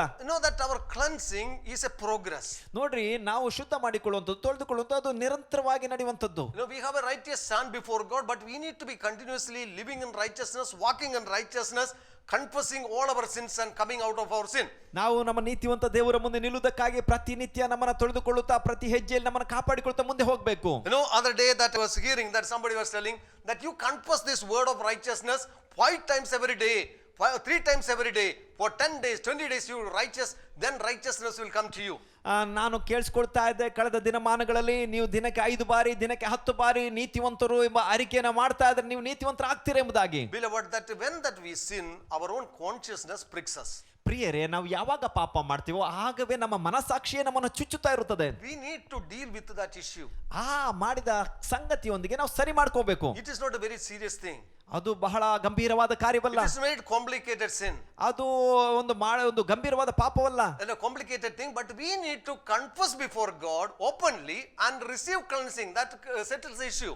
ಅದೇನು ದೊಡ್ಡ ಸಮಸ್ಯೆ ಇಲ್ಲ, ಆದ್ರೆ ನೀವು ದೇವರ ಮುಂದೆ ತೆರೆದೋರುವುದರಿಂದ ಅರಿಕೆ ಮಾಡಿ ಪಾಪ ಕ್ಷಮಾಪಣೆ ಹೊಂದಿಕೊಳ್ಳಬೇಕು. No, but God, he forgives. His desire is to forgive us. His intention is for our purification, our sanctification. ದೇವರ ಆಸೆ ಬಯಕೆ, ಆತ ನಮ್ಮನ್ನು ಕ್ಷಮಿಸ್ತಾನೆ, ನಮ್ಮನ್ನು ಶುದ್ಧ ಮಾಡಿ ನಮ್ಮನ್ನು ಶುದ್ಧರಲ್ಲಿ ನಡೆಸ್ತಾನೆ. But when the Holy Spirit convicts us, we say that I am righteous every time. We are resisting the will of God. ಪವಿತ್ರಾತ್ಮನು ನಮ್ಮಲ್ಲಿ ಆ ತಿಳುವಳಿಕೆಯನ್ನು ಅರಿವನ್ನು ಉಂಟು ಮಾಡುವಾಗ ನಾನು ನೀತಿವಂತ ಎಂಬುದಾಗಿ ಅದನ್ನು ಒಪ್ಪಿಕೊಳ್ಳದಿರುವಾಗ ನಾವು ಅದನ್ನು ತಡೀತೇವೆ. And no, beloved, that is not the way to deal with the sin. ಪ್ರಿಯರೇ, ಪಾಪದೊಂದಿಗೆ ವ್ಯವಹರಿಸುವುದು ಹೀಗಲ್ಲ. That we need to have a clear conscience before God. ದೇವರ ಮುಂದೆ ನಮಗೆ ಸ್ಪಷ್ಟವಾದ ಒಂದು ಶುದ್ಧವಾದ ಮನಸ್ಸಾಕ್ಷಿ ಇರಬೇಕು. Paul says, I have a clear conscience before God all the time. ಪೌಲನು ಹೇಳ್ತಾನೆ, ದೇವರ ಮುಂದೆ ಯಾವಾಗಲೂ ನಾನು ಶುದ್ಧ ಮನಸ್ಸಾಕ್ಷಿ ಉಳ್ಳವನಾಗಿದ್ದೇನೆ. Beloved, do we have a clear conscience before God this morning? ಪ್ರಿಯರೇ, ಮುಂಚಾನೆ ದೇವರ ಮುಂದೆ ನಿಮಗೆ ಒಂದು ಶುದ್ಧವಾದ ಮನಸ್ಸಾಕ್ಷಿ ಇದೆಯಾ? Thank God if there is a clear conscience. ಶುದ್ಧವಾದ ಮನಸ್ಸಾಕ್ಷಿ ಇರುವುದಾದ್ರೆ ದೇವರಿಗೆ ಸ್ತೋತ್ರ. If some kind of a friction is there in our conscience, ನಿಮ್ಮ ಮನಸ್ಸಾಕ್ಷಿಯಲ್ಲಿ ಯಾವುದಾದ್ರೂ ನೋವುಗಳು ತಡೆಗಳಿರುವುದಾದ್ರೆ, it is the Holy Spirit through in our conscience that the Holy Spirit is convicting of our sin. ಪವಿತ್ರಾತ್ಮನು ತಾನೇ ನಮ್ಮ ಮನಸ್ಸಾಕ್ಷಿಯಲ್ಲಿ ಆತನೇ ನಮಗೆ ಪಾಪದ ಅರಿವನ್ನು ಉಂಟು ಮಾಡುವ And the ಆತನು. Bible says that if we confess our sins, ಸತ್ಯವೇದ ಹೇಳುತ್ತದೆ, ನಾವು ನಮ್ಮ ಪಾಪವನ್ನು ಅರಿಕೆ ಮಾಡಿದರೆ God is faithful ದೇವರು ನೀತಿವಂತನು, and he is righteous ಆತನು ನೀತಿವಂತನು, to forgive all our sins ನಮ್ಮ ಎಲ್ಲ ಪಾಪಗಳನ್ನು ಕ್ಷಮಿಸಲು and cleanse us from every iniquities, every unrighteousness. ಎಲ್ಲ ಅನೀತಿಯಿಂದ ಆತ ನಮ್ಮನ್ನು ಶುದ್ಧ ಮಾಡ್ತಾನೆ. Jesus shed his blood 2000 years ago. 2000 ವರ್ಷಗಳ ಹಿಂದೆ ಯೇಸು ತನ್ನ ರಕ್ತವನ್ನು ಸುರಿಸಿದ್ದಾನೆ. That blood is sufficient to cleanse us from our unrighteousness. ನಮ್ಮ ಎಲ್ಲ ಅನೀತಿಯಿಂದ ಶುದ್ಧ ಮಾಡಲು ಆತನ ರಕ್ತ ಅದು ಶಕ್ತವಾಗಿದೆ. That is why we need to have an open heart before God. ದೇವರ ಮುಂದೆ ನಾವು ತೆರೆದ ಹೃದಯವುಳ್ಳವರಾಗಿರಬೇಕು. God gives us an opportunity. ದೇವರು ನಮಗೆ ಅವಕಾಶವನ್ನು I know ಮಾಡಿಕೊಡ್ತಾನೆ. here Joshua gave an opportunity. God has given him an open opportunity to confess his sin. ಇಲ್ಲಿ ಯೆಹೋಶುವನಿಗೆ ಆ ದೇವರು ಒಂದು ಅರಿಕೆ ಮಾಡುವ ಒಂದು ಅವಕಾಶವನ್ನು ಮಾಡಿಕೊಟ್ಟನು. No, there was time, ample time was given. ಇಲ್ಲಿ ಒಂದು ಸಮಯವನ್ನು ದೇವರು ಕೊಟ್ಟನು. But this Achan, that he was not willing to come out until he was caught. ಈ ಆಕಾನನು ಆತನನ್ನ ಹಿಡಿಯುವವರೆಗೂ ಆತನು ಒಪ್ಪಿಕೊಳ್ಳಲು ಸಿದ್ಧನಿರಲಿಲ್ಲ. He confessed this word only after he was caught.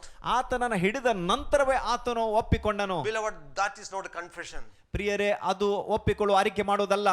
That when God speaks to us, ಯಾವಾಗ ದೇವರು ನಮ್ಮ ಸಂಗಡ ಮಾತಾಡ್ತಾನೋ, that we can settle our account with God. ದೇವರ ಮುಂದೆ ನಾವು ನಮ್ಮ ಎಲ್ಲ ಕಾರ್ಯಗಳನ್ನು When ಕ್ರಮಪಡಿಸಿಕೊಳ್ಳಬೇಕು. we settle our account with God, ದೇವರ ಮುಂದೆ ನಾವು ಎಲ್ಲವನ್ನ ಕ್ರಮಪಡಿಸಿಕೊಂಡ ನಂತರ God forgives us. ದೇವರು ನಮ್ಮನ್ನ ಕ್ಷಮಿಸ್ತಾನೆ, He cleanses us. ನಮ್ಮನ್ನ ಶುದ್ಧ ಮಾಡ್ತಾನೆ. And in that righteousness that we can walk forward. ಆ ಒಂದು ನೀತಿವಂತಿಕೆಯಿಂದ ನಾವು ಮುಂದೆ ನಡೆದುಕೊಂಡು ಹೋಗಲು ಸಾಧ್ಯ. Don't deceive ourselves. ನಮ್ಮನ್ನ ನಾವು ವಂಚಿಸಿಕೊಳ್ಳುವುದು ಬೇಡ. Don't hide our sins. ನಮ್ಮ ಪಾಪವನ್ನು ಅಡಗಿಸಿಟ್ಟುಕೊಳ್ಳುವುದು ಬೇಡ. Even you hide it today or tomorrow, it will come out. ಇವತ್ತು ನಾಳೆ ಅಡಗಿಸಿಕೊಟ್ರೆ ಅದು ಮುಂದೆ ಒಂದು ದಿವಸ ಹೊರಗೆ ಬರುತ್ತದೆ. Sin is a serious matter before God, whether we are believers or unbelievers. ನಾವು ವಿಶ್ವಾಸಿಗಳು ಅವಿಶ್ವಾಸಿಗಳು, ಪಾಪ ದೇವರ ಮುಂದೆ ಬಹಳ ಗಂಭೀರವಾದದ್ದು. Because God is a loving God that he cannot look the sin in different way. ನೋಡ್ರಿ, ದೇವರು ಪ್ರೀತಿ ಸ್ವರೂಪನೆಂಬುದಾಗಿ ಪಾಪವನ್ನ ಇನ್ನೊಂದು ದೃಷ್ಟಿಯಲ್ಲಿ ಆತ ನೋಡುವುದಿಲ್ಲ. And whatever the God's word reveals as sin, that we need to confess it before him. ದೇವರ ವಾಕ್ಯ ಯಾವುದನ್ನೆಲ್ಲ ಪಾಪ ಎಂಬುದಾಗಿ ನಮ್ಮ ಮುಂದೆ ಪ್ರಕಟಿಸಿದೆಯೋ ಅದನ್ನ ನಾವು ಅರಿಕೆ ಮಾಡಿ ಒಪ್ಪಿಕೊಳ್ಬೇಕು. As we are in this situation, ಈ ಒಂದು ಪರಿಸ್ಥಿತಿ ನಾವು ಇರುವಾಗ some of us are discouraged, ನಮ್ಮಲ್ಲಿ ಅನೇಕರು some ನಿರುತ್ಸಾಹಕ್ಕೊಳಗಾಗಿದ್ದಾರೆ, are feeling failure, ಕೆಲವರು ಸೋಲಿನ ಅನುಭವದಲ್ಲಿದ್ದಾರೆ, we think that we are not making any progress in our life. ಕೆಲವರು ಯೋಚಿಸ್ತಾ ಇದ್ದಾರೆ ನಮ್ಮ ಜೀವಿತದಲ್ಲಿ ಯಾವ ಒಂದು ಯಶಸ್ವಿ ಆಗ್ತಾ ಇಲ್ಲ. But beloved, ಆದ್ರೆ ಪ್ರಿಯರೇ, our God, ನಮ್ಮ ದೇವರು he says that if sin is in us, ನಮ್ಮೊಳಗೆ ಪಾಪ ಇರುವುದಾದ್ರೆ that we cannot stand against our enemy. ನಮ್ಮ ವಿರೋಧಿಗೆ ವಿರೋಧವಾಗಿ ಎದುರು ನಾವು ನಿಲ್ಲಲು ಸಾಧ್ಯವಿಲ್ಲ. We cannot win the battle. ನಾವು ಯುದ್ಧವನ್ನು ಗೆಲ್ಲಲು ಸಾಧ್ಯವಿಲ್ಲ. And either God can stand with us. ದೇವರು ಸಹ ನಮ್ಮೊಂದಿಗೆ ನಿಲ್ಲಲು ಸಾಧ್ಯವಿಲ್ಲ. When that we remove those things ಆ ಕಾರ್ಯಗಳು ನಾವು ತೆಗೆದು ಬಿಟ್ಟಾಗ, through the blood of the Lord Jesus Christ, ಯೇಸು ಕ್ರಿಸ್ತನ ರಕ್ತದ ಮೂಲಕ, washed in the blood of Jesus, ಯೇಸುವಿನ ರಕ್ತದಿಂದ ತೊಳೆದುಕೊಂಡಾಗ, beloved, we will have a right stand before God. ಆಗ ದೇವರ ಮುಂದೆ ನಾವು ಸರಿಯಾಗಿ ನಿಲ್ಲಲು ಸಾಧ್ಯ. We can stand before God. ದೇವರ ಮುಂದೆ ನಿಲ್ಲಲು ಸಾಧ್ಯ. God also will stand with us. ದೇವರು ಸಹ ನಮ್ಮೊಂದಿಗೆ ಇರ್ತಾನೆ. If God stand with us, ದೇವರು ನಮ್ಮೊಂದಿಗೆ ಇರುವುದಾದ್ರೆ enemy cannot stand against us. ವಿರೋಧಿಯು ನಮ್ಮ ವಿರೋಧವಾಗಿ ನಮ್ಮ ಮುಂದೆ ನಿಲ್ಲಲು We ಸಾಧ್ಯವಿಲ್ಲ. will not be a failure. ನಾವೆಂದಿಗೂ ಸೋಲುವುದಿಲ್ಲ. We will be a successful ನಾವು person Yashasvi ಆಗ್ತೇವೆ. because we are walking in the righteousness of God. ಯಾಕಂದ್ರೆ ನಾವು ದೇವರ ನೀತಿವಂತಿಕೆಯಲ್ಲಿ ನಡೆಯುತ್ತಾ ಇದ್ದೇವೆ. So beloved, ಆದ್ದರಿಂದ ಪ್ರಿಯರೇ, now let us have the right understanding of who God is, ದೇವರು ಯಾರು ಎಂಬ ಸರಿಯಾದ ಒಂದು ತಿಳುವಳಿಕೆ ಅರ್ಥವನ್ನ ನಮಗೆ ಆಗಲಿ. and what God is speaking to us, ದೇವರು ನಮ್ಮ ಸಂಗಡ ಏನು ಮಾತಾಡ್ತಿದ್ದಾನೆ ಎಂಬುದನ್ನ, and what God is revealing us to us through His word. ತನ್ನ ವಾಕ್ಯದ ಮೂಲಕ ದೇವರು ಏನನ್ನ ಪ್ರಕಟಿಸುತ್ತಿದ್ದಾನೆ ಎಂಬುದನ್ನ. Come back to Him. ದೇವರ ಬಳಿ ಹಿಂತಿರುಗಿ ಬರೋಣ. Come back to Him ಆತನ ಬಳಿಗೆ ಹಿಂತಿರುಗಿ ಬರೋಣ. and admit our failures. ನಮ್ಮ ಸೋಲುಗಳನ್ನು ಒಪ್ಪಿಕೊಳ್ಳೋಣ. That one confession, ಒಂದು ಅರಿಕೆ, though beloved, that will change our life. ಅದು ನಮ್ಮ ಜೀವಿತವನ್ನು ಬದಲಾಯಿಸುತ್ತದೆ ಪ್ರಿಯರೇ. That is going to take us further in the victory of God, ದೇವರ ಜಯದಲ್ಲಿ ಅದು ನಮ್ಮನ್ನು ಮುಂದಕ್ಕೆ ನಡೆಸುತ್ತದೆ. in the plan and the purpose of God. ದೇವರ ಯೋಜನೆ ಉದ್ದೇಶದಲ್ಲಿ You will never be a failure, ನೀವು ಇನ್ನು ಮುಂದೆ ಸೋಲಲು because it ಸಾಧ್ಯವಿಲ್ಲ. is not God intended for you to be a failure, ನೀವು ಸೋಲಬೇಕೆಂಬುದು ಅದು ದೇವರ ಆಸೆಯಲ್ಲ. and God wants you to be a successful person in everything what you are doing. ನೀವು ಮಾಡುವ ಎಲ್ಲ ಕಾರ್ಯದಲ್ಲೂ ನೀವು ಯಶಸ್ವಿಯುಳ್ಳ ಮನುಷ್ಯರಾಗಬೇಕೆಂಬುದು ದೇವರ ಆಸೆ. Let us bow before God. ದೇವರ ಮುಂದೆ ನಮ್ಮ ಶಿರವನ್ನು ಬಾಗೋಣ. Father, we are here in your presence. ತಂದೆಯೇ, ನಾವು ಇಲ್ಲಿ ನಿನ್ನ ಪ್ರಸನ್ನತೆಯಲ್ಲಿದ್ದೇವೆ. Lord, that we humble ourselves before you. ತಂದೆ, ನಿನ್ನ ಮುಂದೆ ನಮ್ಮನ್ನು ನಾವು ತಗ್ಗಿಸಿಕೊಳ್ತೇವೆ. Even today, into if there are any areas in our life, ನಮ್ಮ ಜೀವಿತದ ಯಾವುದಾದ್ರೂ ಭಾಗದಲ್ಲಿ we are hiding something in our life, ನಾವು ಏನಾದರೂ ಮುಚ್ಚಿಟ್ಟುಕೊಳ್ಳುತ್ತಾ we ಇರುವುದಾದ್ರೆ, are not transparent before you, ದೇವರೇ ನಿನ್ನ ಮುಂದೆ ಪಾರದರ್ಶಕವಾಗಿರದೇ ಇರುವುದಾದ್ರೆ, Lord, help us. ನಮಗೆ ಸಹಾಯ ಮಾಡು. Help us, O Lord. ದೇವರೇ, ನಮಗೆ ಸಹಾಯ ಮಾಡು. Rather than pretending ourselves to be righteous, ನಾವು ನೀತಿವಂತರು ಎಂಬುದಾಗಿ ಸುಮ್ಮನೆ ವಂಚಿಸಿಕೊಳ್ಳುವುದನ್ನು ಬಿಟ್ಟು, but Lord, that help us, Lord, to be in your presence according to your word. ನಿನ್ನ ಪ್ರಸನ್ನತೆಯಲ್ಲಿ ನಿನ್ನ ವಾಕ್ಯದ ಪ್ರಕಾರ ನಾವು ಒಪ್ಪಿಸಿಕೊಡುವಂತೆ ಸಹಾಯ ಮಾಡು. Forgive us. ನಮ್ಮನ್ನ ಕ್ಷಮಿಸು. Father, we thank you. ತಂದೆ, ನಿನಗೆ ವಂದನೆಗಳು. Lead us in the path of victory and strength. ದೇವರೇ, ಜಯ ಹಾಗೂ ಬಲದ ಮಾರ್ಗದಲ್ಲಿ ನಮ್ಮನ್ನು ನಡೆಸು. In Jesus' name. ಯೇಸುವಿನ ನಾಮದಲ್ಲಿ Amen. Amen. Now may the grace of our Lord Jesus Christ, love of God the Father, fellowship and the communion of the Holy Spirit abide with us now and forever. Amen.